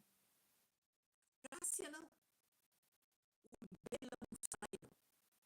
Jesosy efa tonga tety. Ary izy iray no Jesosy nakany an-danitra. Tsy Jesosy hafa, tsisy Andriamanitra hafa tonga nofy ety amin'izao. Tsika miteny izao. Fa antikristy ireny, mpamitaka, mpaminany mpamitaka. Ka mibeba tompoko. Fa Jesosy any an-danitra izy. Any an-danitra izy fa tsy tonga nofy aty indray hoe tampotampoka hoe izy indray no Jesosy. Tsy tompoko. Hoe ianao indray no Mesia. Ry havana zava-doza mibeba ianao. Anao izay manaraka azy, mibeba ianao. Satria overany amin'ny elo ianareo rehetra. Overany amin'ny elo ianareo rehetra. Ary ny fahatezeran'Andriamanitra, ny fahatezerany, ny kaopy ny fahatezerany, no sotroanareo raha ohatra tsy mibebaka ianareo. Mibeba tompoko, verena amin'i Jesosy. Fanamasina no miteny eto. Izy ny tompony teny. Ka mibeba. Miala amin'ny fampianaran-diso. Fa Jesosy dia any an-danitra. Raha mahita azy dia amin'ny fanahy. Na nofy izany na fahitana. Fa tsy hoe iny Jesosy mandehandeha ety ambony tany. Mibeba tompoko. Fa misy Kristy sandoka fa teny Jesosy. Izy rery ihany, Jesosy rery ihany no Jesosy tonga nofy ety ambony tany. Tsisy hafa intsony ankoatrany. Tsisy hafa intsony. Tsisy hafa intsony. Ry havana vakio ny ten'Andriamanitra. Sokafo ny masopana anao. Sokafo masopana anao. Eto zany tompo dia manambara. Amen. Fa hoe isika dia mpanompo fa tsy tompo. Mpanompo ny tompo isika. Raha ala ny olona ny tompontsika Jesosy any an-danitra izany, Jesosy Kristy any an-danitra izany, dia ho ala ny olona koa isika. Ala ny olona koa isika satria isika dia alany mitovy amin'ny tompontsika. Tompo Andriamanitra antsika. Alany isika. Ary tsy maintsy mizaka mafy isika. Hoy Jesosy eto hoe raha nanenjika ahy izy, nanenjika ny tompo izy ireo, dia hanenjika antsika koa zany ireo olona ireo. Izao tontolo izao. Manenjika antsika koa izao tontolo izao. Satria tsy nitandrina ten'Andriamanitra izy ireo. Satria tsy fantany ray. Tsy fantany Andriamanitra. Satria ten'Andriamanitra hoe ary raha nitandrina ny teniko izy dia hitandrina ny anareo koa. Ry havana, wisy mitsy nge ny olona fanampahafantarana fanamasina, na dia manaraka eto foana ary, na dia atao amin'ny YouTube ary dia mety tsy hanaraka an Jesosy na oviana na oviana. Ry havana, tena manitra indrindra ianao raha ohatra ka ianao no toy izany. Enao no vomafy overany amin'ny elo. Enao no vomafy tompoko. Raha lany fotoananao iainy ten'Andriamanitra nefa anao tsy hiova. Ho anao ane tompoko fa tsy ho ahy. Ho anao fa tsy ho ahy. Na ho azokerika izay mitory etoko, mabebaka etoko. Tsy ho anay menada mihitsy akory, fa ho anao tompoko.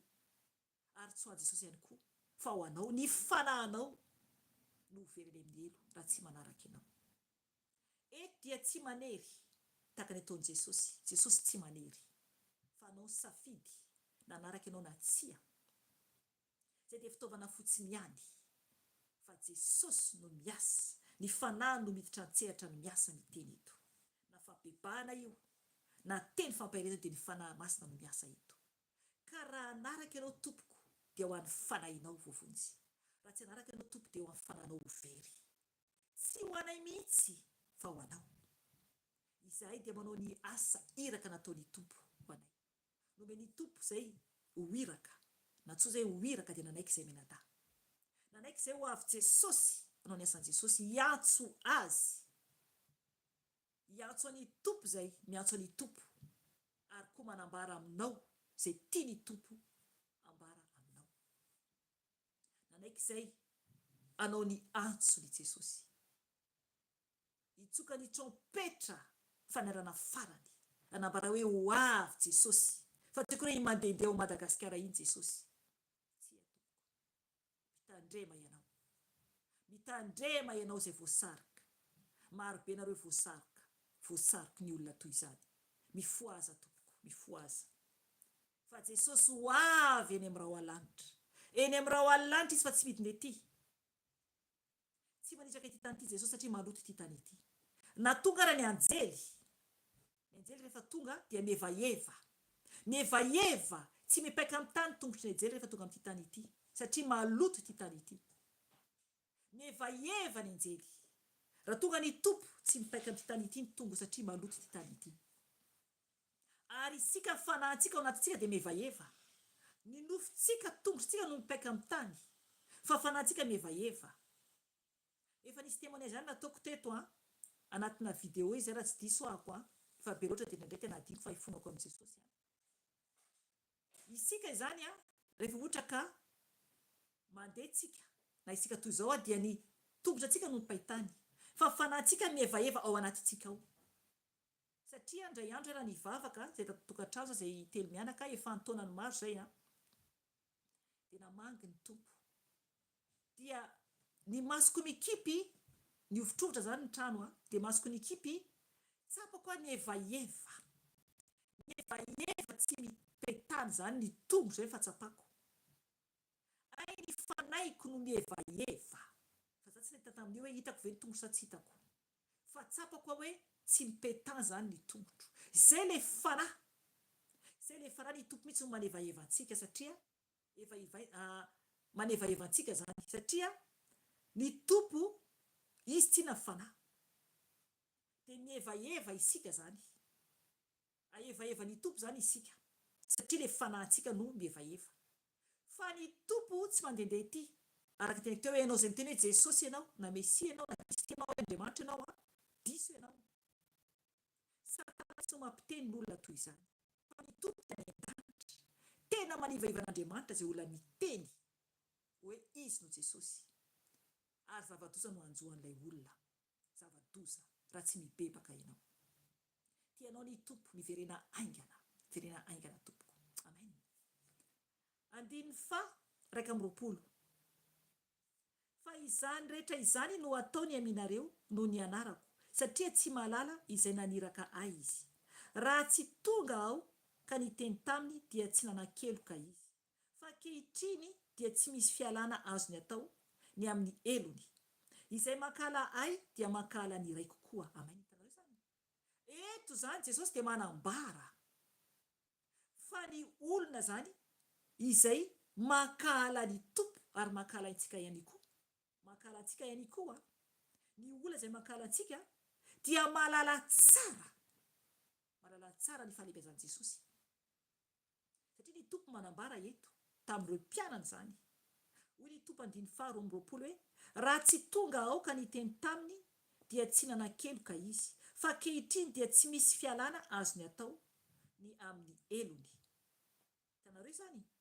Ny tompo zany efa nampafantatra, fantatry ny eran-tany zao Jesosy. Fantatry ny eran-tany Jesosy. Fantatry ny eran-tany. Tsy misy intsony ny afaka hiteny hoe tsy mahafantatra ny tompo. Satria efa miparitaka eran-tany ny tenin'Andriamanitra. Ary ny tompo amin'izao fotoana izao misy vidéo miseho izy na amin'ny olona amin'ny finoana silamo ary amin'ny guerre any Gaza. Miseho ny tompo amin'izay olona tena mitady azy. Zany hoe tsisy azontsika ialana antsony. Alohan'ny olona iray ho faty dia ny tompo mampiasa olona ahafantaran'ny olona hoe misy Jesosy. Tsy maintsy mahalala ny tompo ny olona anankiray alohan'izy ho faty. Satria izay le hoe famindram-po no sitrako fa tsy fanatitra latsatra. Efa nareten'Andriamanitra ny olona momba an'i Jesosy. Zay vao maty ny olona anankiray. Zay no mahatonga ny olona any amin'ny elo riavana. Mahatonga ny olona any amin'ny elo mitaraina hoe aleo hiverina kely hibebaka anambaranao. Riavana tara loatra. Ary nisy ara miteny mihitsy ny pasteur anay io zay ny amin'ny elo ihany koa io natonga anay aty rehefa samy any dia samy any tsy afaka miala intsony satria pasteur anao no nenonao teny fa tsy Jesosy manaova an'izao dia atao nefa tsy araka sitrapon'Andriamanitra dia ho very ny pasteur anao na le mpaminany mpandainga ao aminao na koa le evangelista mpandainga ao aminao dia very koa ianao any amin'ny elo dia any no miaona riavana zava-doza satria tsy mitarika amin'ny famarinana ilay olona manangona vola ho azy ilay olona mpitarika mitady voninahitra ilay olona mpitarika miteny azo eo izy no Andriamanitra na izy ny Jesosy dia very any amin'ny elo izy dia any amin'ny elo koa ianao mibeba tompoko mila mitandrina mafy isika satria eran-tany dia maro miteny hoe Jesosy hoe izy no Jesosy mila mitandrina mafy isika tompoko 2:7 raha tsy nataoko teo aminy izay asa tsy nataon'olo-kafa dia tsy nanan-keloka izy 2:8 tompoko izay mankala ahy dia mankala ny iraiko koa eo alo zava-dehibe io teny io izay mankala an Jesosy dia mankala an'Andriamanitra koa zany hoe izay manivaiva an Jesosy dia manivaiva an'Andriamanitra koa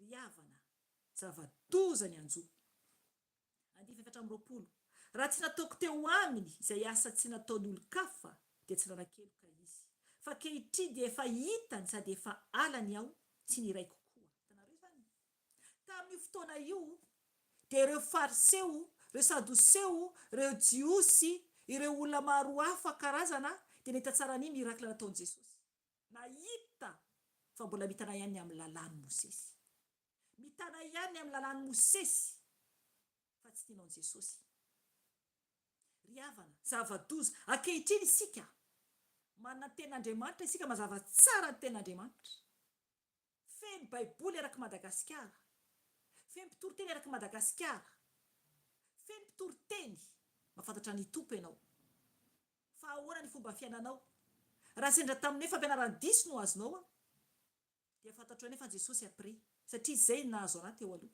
izay koa nahazo Zokrika teo aloha mahafantatra ny tompo izahay fantatra ny Jesosy izay vita-batisa teo aloha koa fa jerevo eto izay menadama anambara aminareo tena hoe ho avy Jesosy satria ny tompo misy nampafantatra fa misy ny fahadosoa ny fampianarana tsy ampy ary fampianaran-diso rehefa mitady ny tompo isika amin'ny famarinana sy famasina dia mahita azy tokoa mila mitady azy zany ianao hoe Jesosy tena marina ty ten'Andriamanitra ambaran'olona ty fa ohatra misy fahadosoana izany mandeha na tompo mandoalika hitanao hoe misy tsy mety amin'ny fiangonana ivavahanao mandole tadiavy Jesosy fa dianina tadiavy Jesosy dia amaly anao izy araka teny tadiavo aho dia mbola hita zay ny tiany tompo mila mitady azy sika dia mbola hita izy tadiavo aho izy dia mbola hita hoy ny tompo mila mitady azy dia mbola hita Jesosy ry havana ho avy ny fotoana anginan'ny tompo tsy hitanao tsony izy satria hidy ny boky lanitra dia izao dia tadiavy Jesosy fa amaly anao izy raha tsy zakanao ten'Andriamanitra eto mandoleva manontany an Jesosy antanio izy raha marina na tsy marina fa amaly anao izy aza mandeha miteny hoe andeha teny amin'le pasteur ireny dia le teny olodrao ry havana tsy any amin'ny olona ny solution ny fanahinao sy ny tompo zay no ilaina ny tenanao mombanao no mandrakizainao sy Jesosy fa tsy ny olona manodidina anao tsy ny havanao tsy ny tokantranonao tsy ny namanao tsy mpiara-bavaka aminao fa ianao sy Jesosy izay no zava-dehibe dia fantatrao ny marina anafaka anao tsy ho andevo antsika tsiraray avy izany ny marina na afaka ay tsy ho andevo ny ota intsony toy izany koa Zokerika malala ny tsara sy ny ratsy tena marina tsara sy ny ratsy tompo misy ny marina misy ny tsy marina miala amin'ny kolikoly miala amin'ny ratsy rehetra zay le famarina sy famasinana mankatoa ny tompo mankatoa ny voaloboka izy lay voaloboka itsika tena sampany amin'izay tena tokony ho sampana isika. Ny ray no manamboatra antsika avy. Amen. Manamboatra antsika ny ray rehefa ao amin'ny tompo isika. Fa raha tsy zany dia angonina dia atsipany anaty afo mandrakizay. Toy ny sampany malazo, sampany tsy mamoa. Lany biby dia tapaka le hazo, tapaka le raviny, mitsana, potika, dia tapaka dia ariany ray any amin'ny afo be. Fa le voaloboka toy ihany amin'ny hatsarany. Toy ihany amin'ny hatsarany. Ry havana mila mitandrina isika. Andiny fa 20. Fa tonga izany mba hatanteraka ny teny izay soratra ao amin'ny lalàna ny hoe alany tsy amin'ny antony ao. Amen. Ao amin'ny salamo fa 7 tokony salamo mialatsiny aho satria hira matsy ny salamo ary koa vavaka. Salamo 7:4 dia salamo koa 7:3 afaka vakianao fa tsy iverina antsika satria manjary lava be ny tenin'Andriamanitra.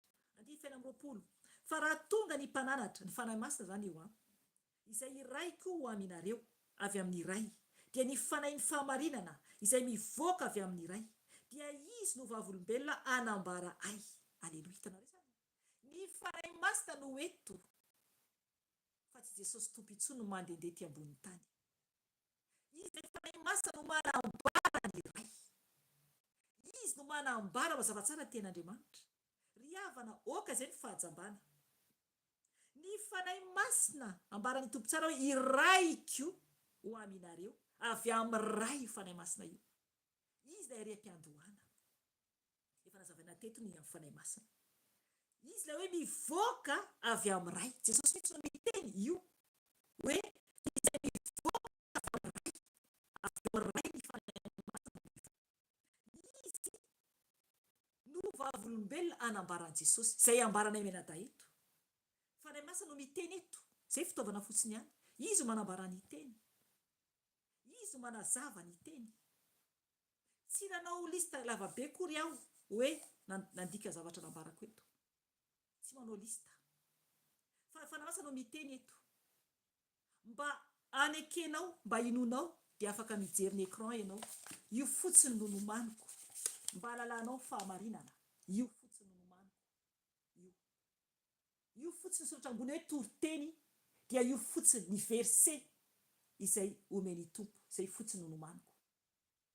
Dia ny tompo mampiasa ny fanahy masiny. Mampiteny izay tiany ambara. Fa tsy mamaky soratra hoe nadika dia vakiana amin'ny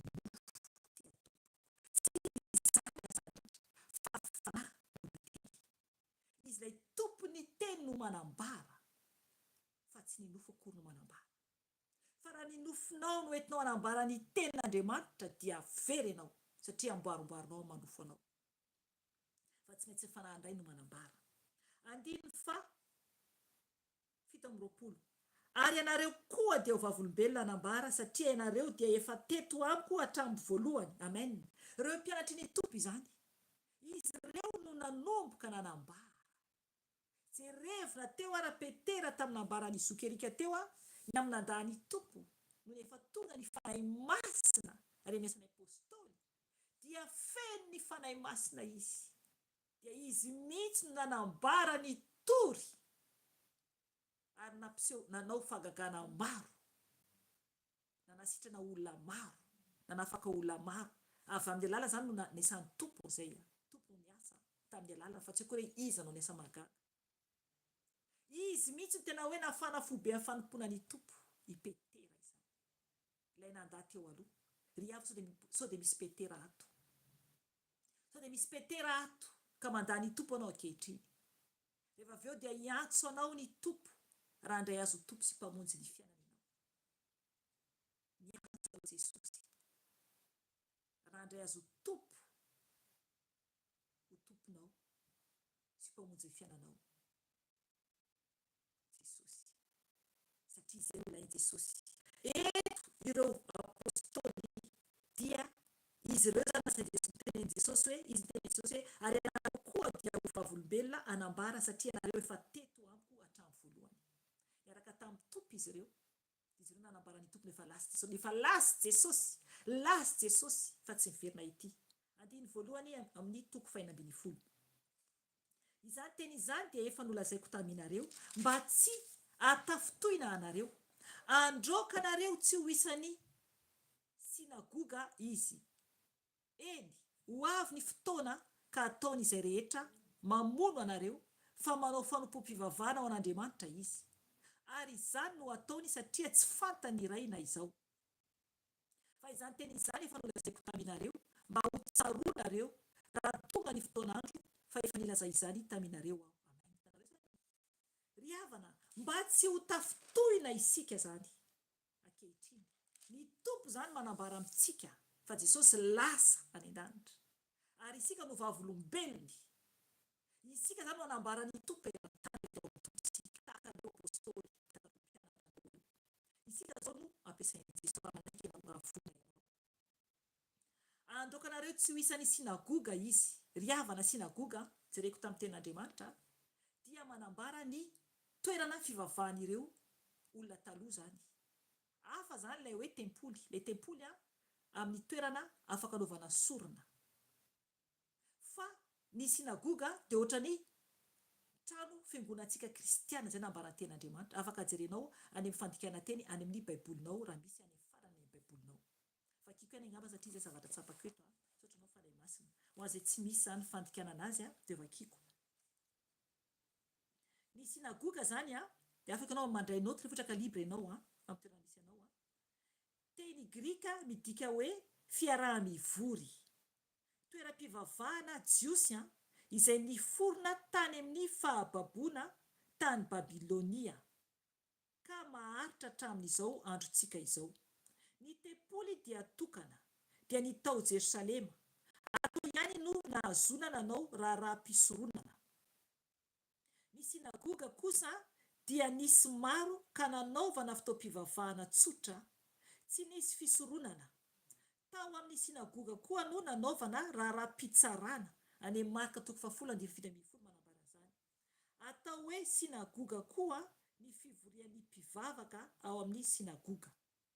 Ny fitaom-pivavahana tao amin'ny sinagoga no modely ny fitaom-pivavahan'ny fiangonana kristianina, vavaka, hira, vakiteny sy fanazavana ny teny. Anareo zany? Amen. Zay zany momba ny amin'ny sinagoga. Dia eto zany manambara zany tenin'Andriamanitra hoe androkanareo tsy ho isan'ny sinagoga izy. Ry havana, horoahan'ny olona tsy sampiangona intsony ianao. Horoahan'ny olona ianao tsy ara hivavaka amin'ny tsotra fa tena hoe manaraka an'i Jesosy 100%. Satria ho hitanao ny tsy famarinana ao amin'ny fiangonana hivavahanao. Ho halan'ny olona ao ianao. Anaovany toetra tsy zaka ianao. Anaovany toetra tsy zaka ianao. Mba hialanao. Satria tsy nisy izao tontolo izao ianao. Tsy tsapan'izy ireo fa mbola anaty izao tontolo izao nefa ny olona toy izany. Ry havana, ny tena ao amin'ny tompo dia tena mankatoa ny tompo. Zay mahatonga tenin'Andriamanitra manambara eto hoe androkanareo tsy ho isan'ny sinagoga izy.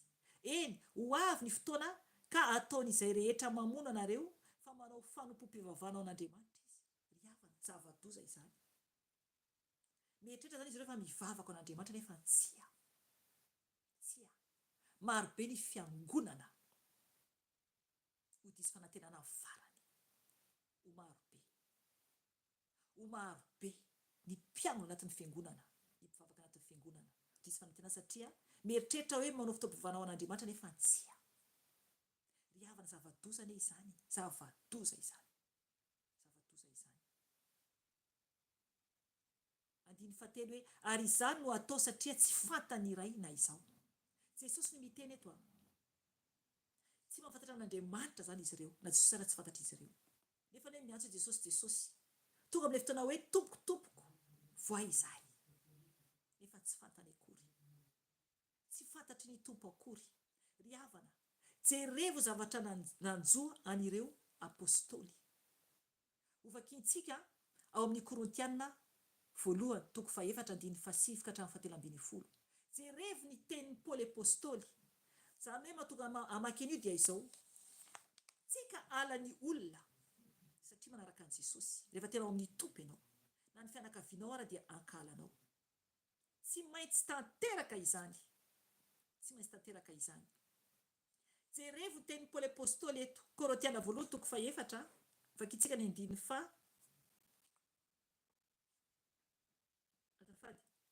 andiny fasivy ka hatramin'ny telo ambin'ny folo. Io tsara ny tenin'ny Paoly apôstôly hozy izy hoe na raha Jesosy tompo, fa ataoko fanasion'Andriamanitra ho farahidiny izahay apôstôly, dia toy izay voaelo ka ho faty, fa izahay dia natao ho fizahany izao rehetra izao, na anjely na olona. Izahay dia adala noho ny amin'ny Kristy, fa ianareo no endry ao amin'ny Kristy. Izahay dia malemy, fa ianareo no mahery. Ianareo dia manan-daza, fa izahay no mavomavo. Mandraka ankehitriny izao dia nona, mangetaeta, tsy manan-kitafy, asiana totohondry, ary tsy manam-ponenana izahay. Misasatra miasa amin'ny tanànay izahay. Raha tevatevaina izahay dia misaotra. Raha enjehina dia miaritra. Raha endrikendrehina dia mamaly amin'ny fahalemem-panahy kosa. Atao toy ny fakofako izao tontolo izao izahay, dia fakon'olona rehetra mandraka ankehitriny. Amen. Hitanareo izany? Jerevo ny zavatra nizakain'ireo apôstôly. Jerevo ny lalana nalen'izy ireo. Nizaka ny mafy indrindra. Tsy ho raisiko tsirairay ny teny eto. Fa ianao amaky dia andinika tsara azy. Mafy nanjoan'izy ireo, nona izy ireo, nangetaeta izy ireo, tsy manan-kitafy izy ireo, asiana totohondry ary tsy manam-ponenana. Miasa, misasatra miasa amin'ny tanany, miasa zany izy amin'ny tenany, miasa izy. Raha tevatevaina dia misaotra. Nefa jerena nefa nisika. Raha ohatra misy olona miteny mafimafy dia mamaly, tsy manaiky manakombona vava. Ry havana, tokony tonga amin'ny plasin'ireo apôstôly ireo mihitsy ge isika. Izay leo amin'ny Jesosy. Manetry tena tahaka an'i Jesosy. Tahaka an'i Jesosy. Tsy manakombom-bava isika zanak'olombelona.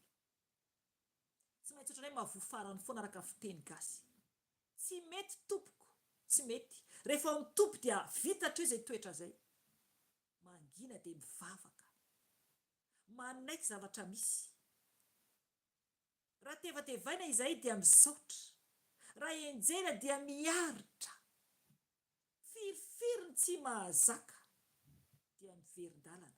Nefa ny tompo manambara hoe alany ao Jesosy dia tsy maintsy alany koa ianareo. Ry havana, tery ny lalana mankany an-danitra. Tery dia tery. Matthieu toko fafito andiny fahatelo ambin'ny folo ka hatramin'ny fahaefatra ambin'ny folo, ka raisinao ny verset. Matthieu toko fafito andiny fahatelo ambin'ny folo ka hatramin'ny fahaefatra ambin'ny folo. Tery ny lalana mankany an-danitra, fa malalaka ny lalana mankany amin'ny fahaverezana. Ny olona tsy mahazaka tsony fitondrana ny azo fijaliany tenany. Tsy maintsy mitondra azo fijaliana isika. Ny azo fijalianao hoentinao, ny anao hoentiko. Tsy maintsy mitondra isika azo fijaliana. Mba ho tafiditra any an-danitra, mila mizaka mafy isika. Ao amin'ny Lioka toko fasivy andiny fahatelo amby roapolo izany, ny amin'iny mitondra ny azo fijaliantsika isika. Lioka toko fasivy andiny fahatelo amby roapolo, fa tsy ho vakintsika. Ry havana, tsy maintsy tsika mizaka mafy. Tsy maintsy tsika mijoro ho an'ny tompo. Ahoana moa tsika no hitaraina foana? Rehefa Jesosy ange nizakany mafy indrindra. Zaka mafy Jesosy. Rehefa tsy zakanao zavatra miseho dia mandoleva mitomany any amin'ny Jesosy. Tompo aty zakako. Ity a Jesosy ampaherezo aho. Dia midepara zero indray. Mahazo hery dia mandroso. Fa tsy hoe tena tsy vitako tsofa aleo hijanona hatreo fa tsy hanao ny asan'ny tompo. Ry havana, falifaly Satana tonga dia mandindy izy. Izay ay, io fa azoko, fa verin-dalana. Mijoroa hatramin'ny farany. Mijoroa aza verin-dalana. Fa raha voakivy ianao dia mandiny devoly. Tonga dia izay miverina fa azoko ty. Mijoroa aza omena olo-kafa satroboninahitra ao. Na iza ankahalanao na inona zavatra zakainao dia mandrosoa foana, mandrosoa amin'ny tompo foana. Satria jerevo i Paoly neka tena olona hoe olona ambony, Paoly apôstôly, i Saoly fantatrao angamba ny tantarany eo, kanao hamaky ny ten'Andriamanitra, olona ambony nefa ny nafony avokoa izany noho i Jesosy. Jerevo zavatra manjo azy eto, jereo zavatra manjo azy eto, tsy manan-kitafy nefa ny olona manana ny maha izy azy teo aloha araka ny fitenany, araka ny fitenany. Fa ao amin'ny tompo izy tena mbola manana maha izy azy plus ny amin'ny manofo, zay leo amin'ny tompo. Tsy ny plasy ambony akory no tena hoe maha izy antsika, fa ilay fanahy ho any an-danitra ao amin'ny Jesosy. Ity tany ity dia andraindrain'olombelona fa tsy zava-tsoa eto ambonin'ny tany. Any an-danitra no tokony manana izy antsika ety ambonin'ny tany. Ety ambonin'ny tany dia jerevo zakainy izy ireo. Andiva teny ambin'ny folo. Raha endrikendrehina dia mamaly amin'ny fahalemem-panahy kosa. Vao endrikendrika izy ireo fa mamaly amin'ny fahalemem-panahy. Atao toy ny fakofako izao tontolo izao izahay. Ry havana, fakofako, sordira. Tsy rarahin'ny olona. Tsy rarahin'ny olona. Mahita ny apôstôly eto satria efa naseho an-tompo ahy izy. Hita tena hoe nizaka ny mafy tokoa izany. Lamosiny no hitako. Fa tsy hadiso mantsy. Lamosiny no hitako. Tena nizaka mafy tokoa izy fahitana azy. Zaka mafy tokoa. Atao toy ny fakofako izao tontolo izao izahay. Dia fakon'olona rehetra, fakon'olona rehetra hozy izy. Fakon'olona rehetra, ohatra ny ahoana efa ny fako ry havana. Ohatra ny ahoana ny fako. Mandraka kehitriny hoy izy. Ry havana. Izay no zakaintsika rehefa ao Jesosy. Izay.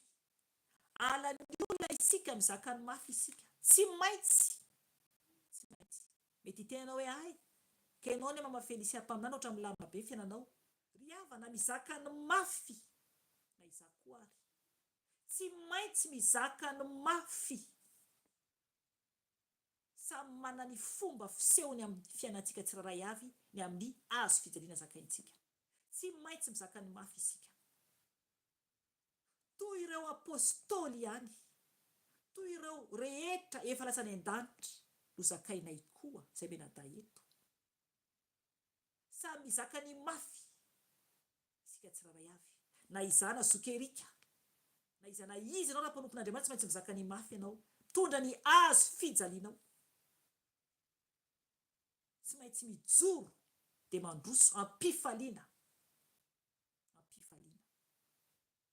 Ry havana, ny tompo mitady antsika mba hanomezana antsika lova tsara mandrakizay ny lanitra izany. Tiantsika Jesosy, miantso ao izy anio.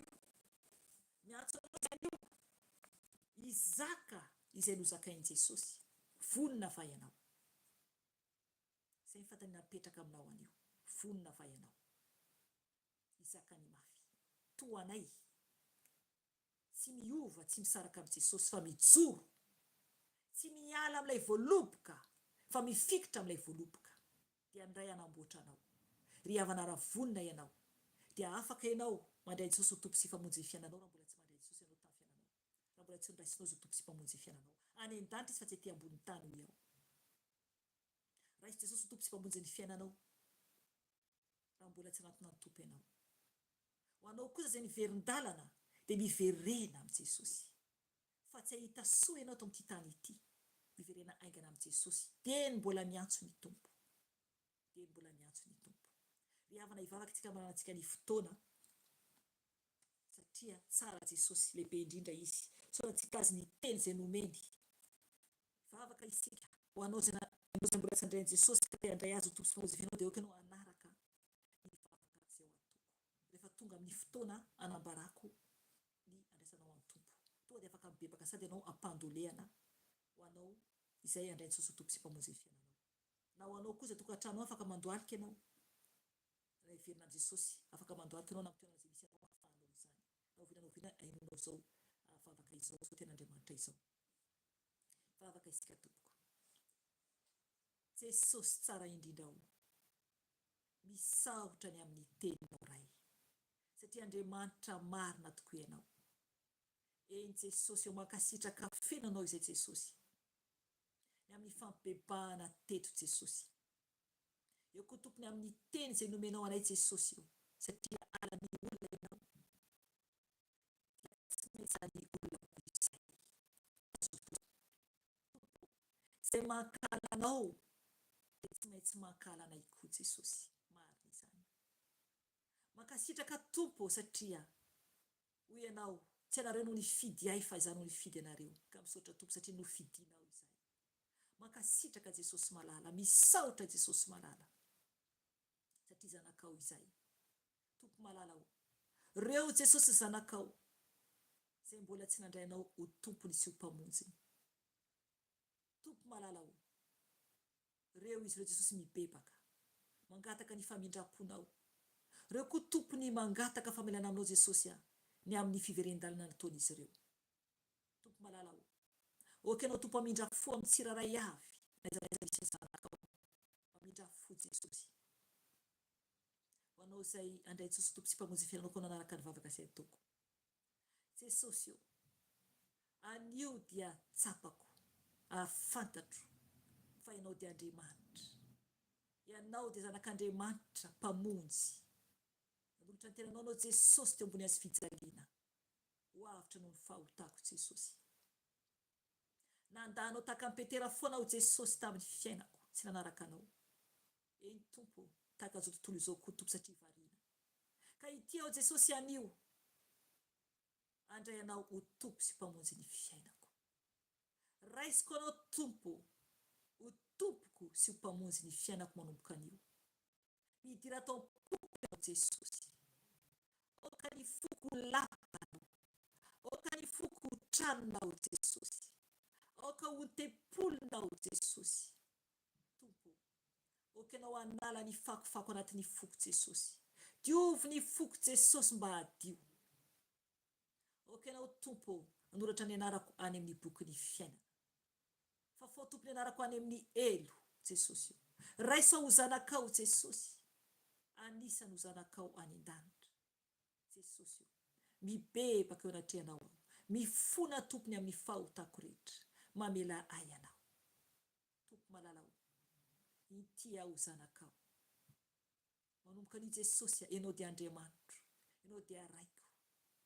Ka misaotra anao ao Jesosy. Tompo malala ao. Ho anao izay verina amin'ny Jesosy. Mibeba ianao. Verena amin'ny tompo. Atoro ny tenanao ho azy. Atoro ny fiainanao ho azy manomboka anio. Aza matahotr'olona intsony. Aza mitsoka intsony. Raisy Jesosy. Verena amindray ianao. Avozo falorantenanao amin'ny tompo. Verena aminy. Aza mitsoka intsony an Jesosy ianao. Fa ho vomafy ianao. Raha mbola miala aminy. Raha manda azy. Ka verin-dalana manaraka izao tontolo izao. Ho vomafy ianao. Verena aingana. Verena aingana amin'ny tompo. Jesosy io. Reo zanakao Jesosy io. Izay ny verin-dalana Jesosy. Verin-dalana anao fanao izao tontolo izao Jesosy. Okanao eny fibebahan'izy ireo Jesosy malala ao. Mamindra fo amin'izy ireo Jesosy. Mamela ny tsiraray avy Jesosy. Tompo. Raiso zanakao tsiraray avy Jesosy. Ny fibebahan'izy ireo. Hoy ianao eto fanay masina hoe. Amin'izao sisa izao dia aza manota intsony ary. Aza manota intsony amin'izao sisa izao hoy ny tompo aminao. Miverena aminy ianao. Dia miova tanteraka. Mijoroa. Mijoroa. Mijoroa. Avaozy ny toe-piainanao. Avaozy ny famindranao. Mandehana manompo an Jesosy. Mandehana manaradia an Jesosy amin'izay. Fa miandry anao izy. Miandry anao izy mbola tsy tara ianao. Ka miverena aingana. Ataovy ny asany. Miova. Ario ny sampy rehetra ao anatin'ny tranonao ao. Ario. Naran Jesosy. Ario.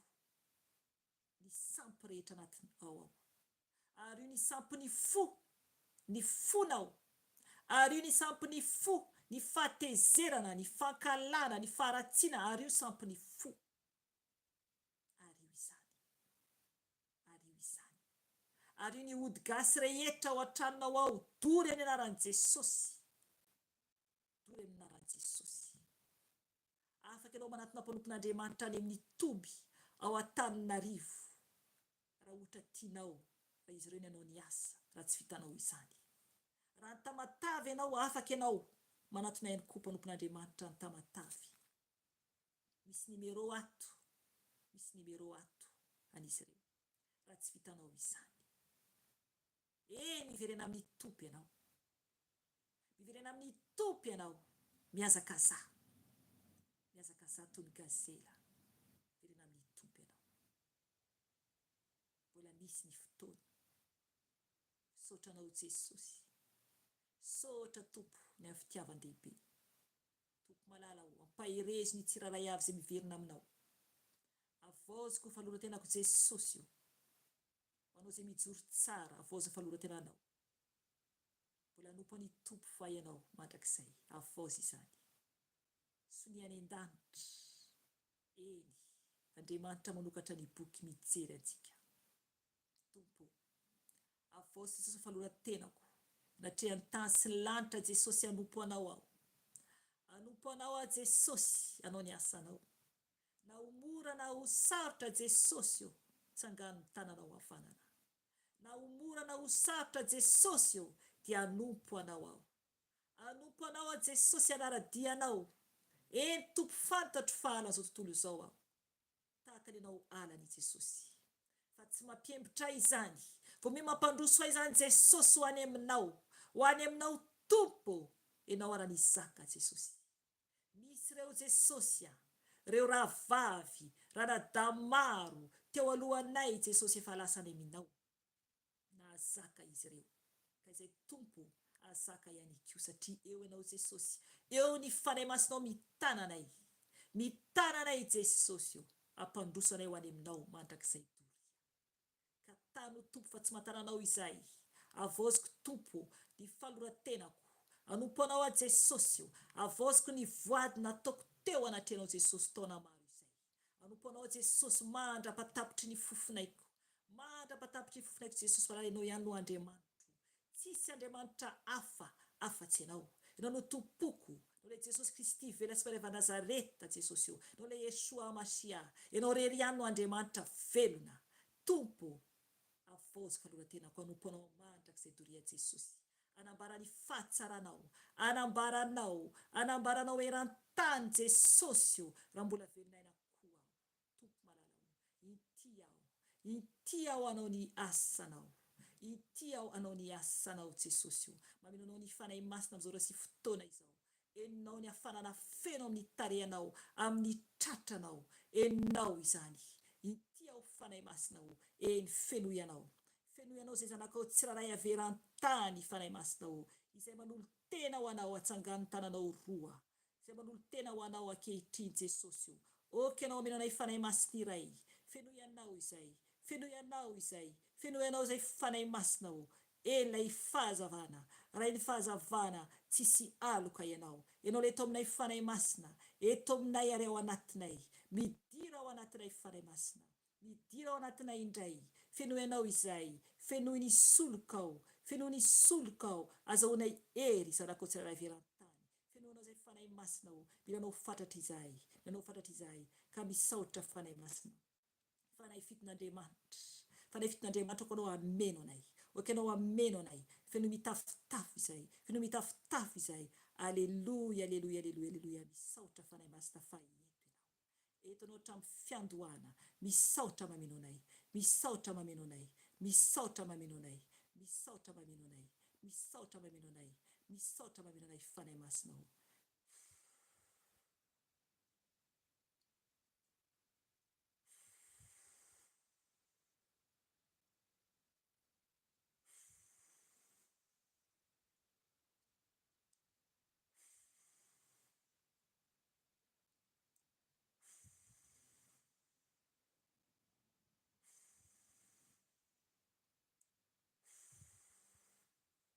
Fanay fitin'Andriamanitra mameno anao. Misaotra anao Jesosy. Misaotra anao Jesosy. Misaotra ray. Nitera ho anao rery any. Hatramin'ny taloha indrindra. Izay kehitriny ary mandraka izay doria. Alléluia, alléluia, alléluia. Amen. Saotra Jesosy. Saotra Jesosy. Saotra Jesosy. Alléluia, alléluia. Amen, amen. Alléluia. Saotra ny tompontsika, saotra ny fanahy masintsika manamenontsika fanahy masina. Riavana tiantsika Jesosy. Tiantsika Jesosy. Mahay rezatrany. Saotra ny fanahy masintsika namanga ny fanahy masina. Teto ny fanahy masina ary mbola eto izy. Mahay rezatrany ianao tompoko. Izay nadady mametraka veloma aminareo tsiraray avy dia mahay rezatrany dia ny tompony ameno anao hatrany, ampahiry anao hatrany. Voninahitra ho an'i Jesosy rery ihany fiadana ho antsika tsiraray avy izay kasitrahan'i Jesosy. Dia amin'ny herindraitsika mena eto raha mbola tsy tonga ny tompo. Amen. Veloma tompoko.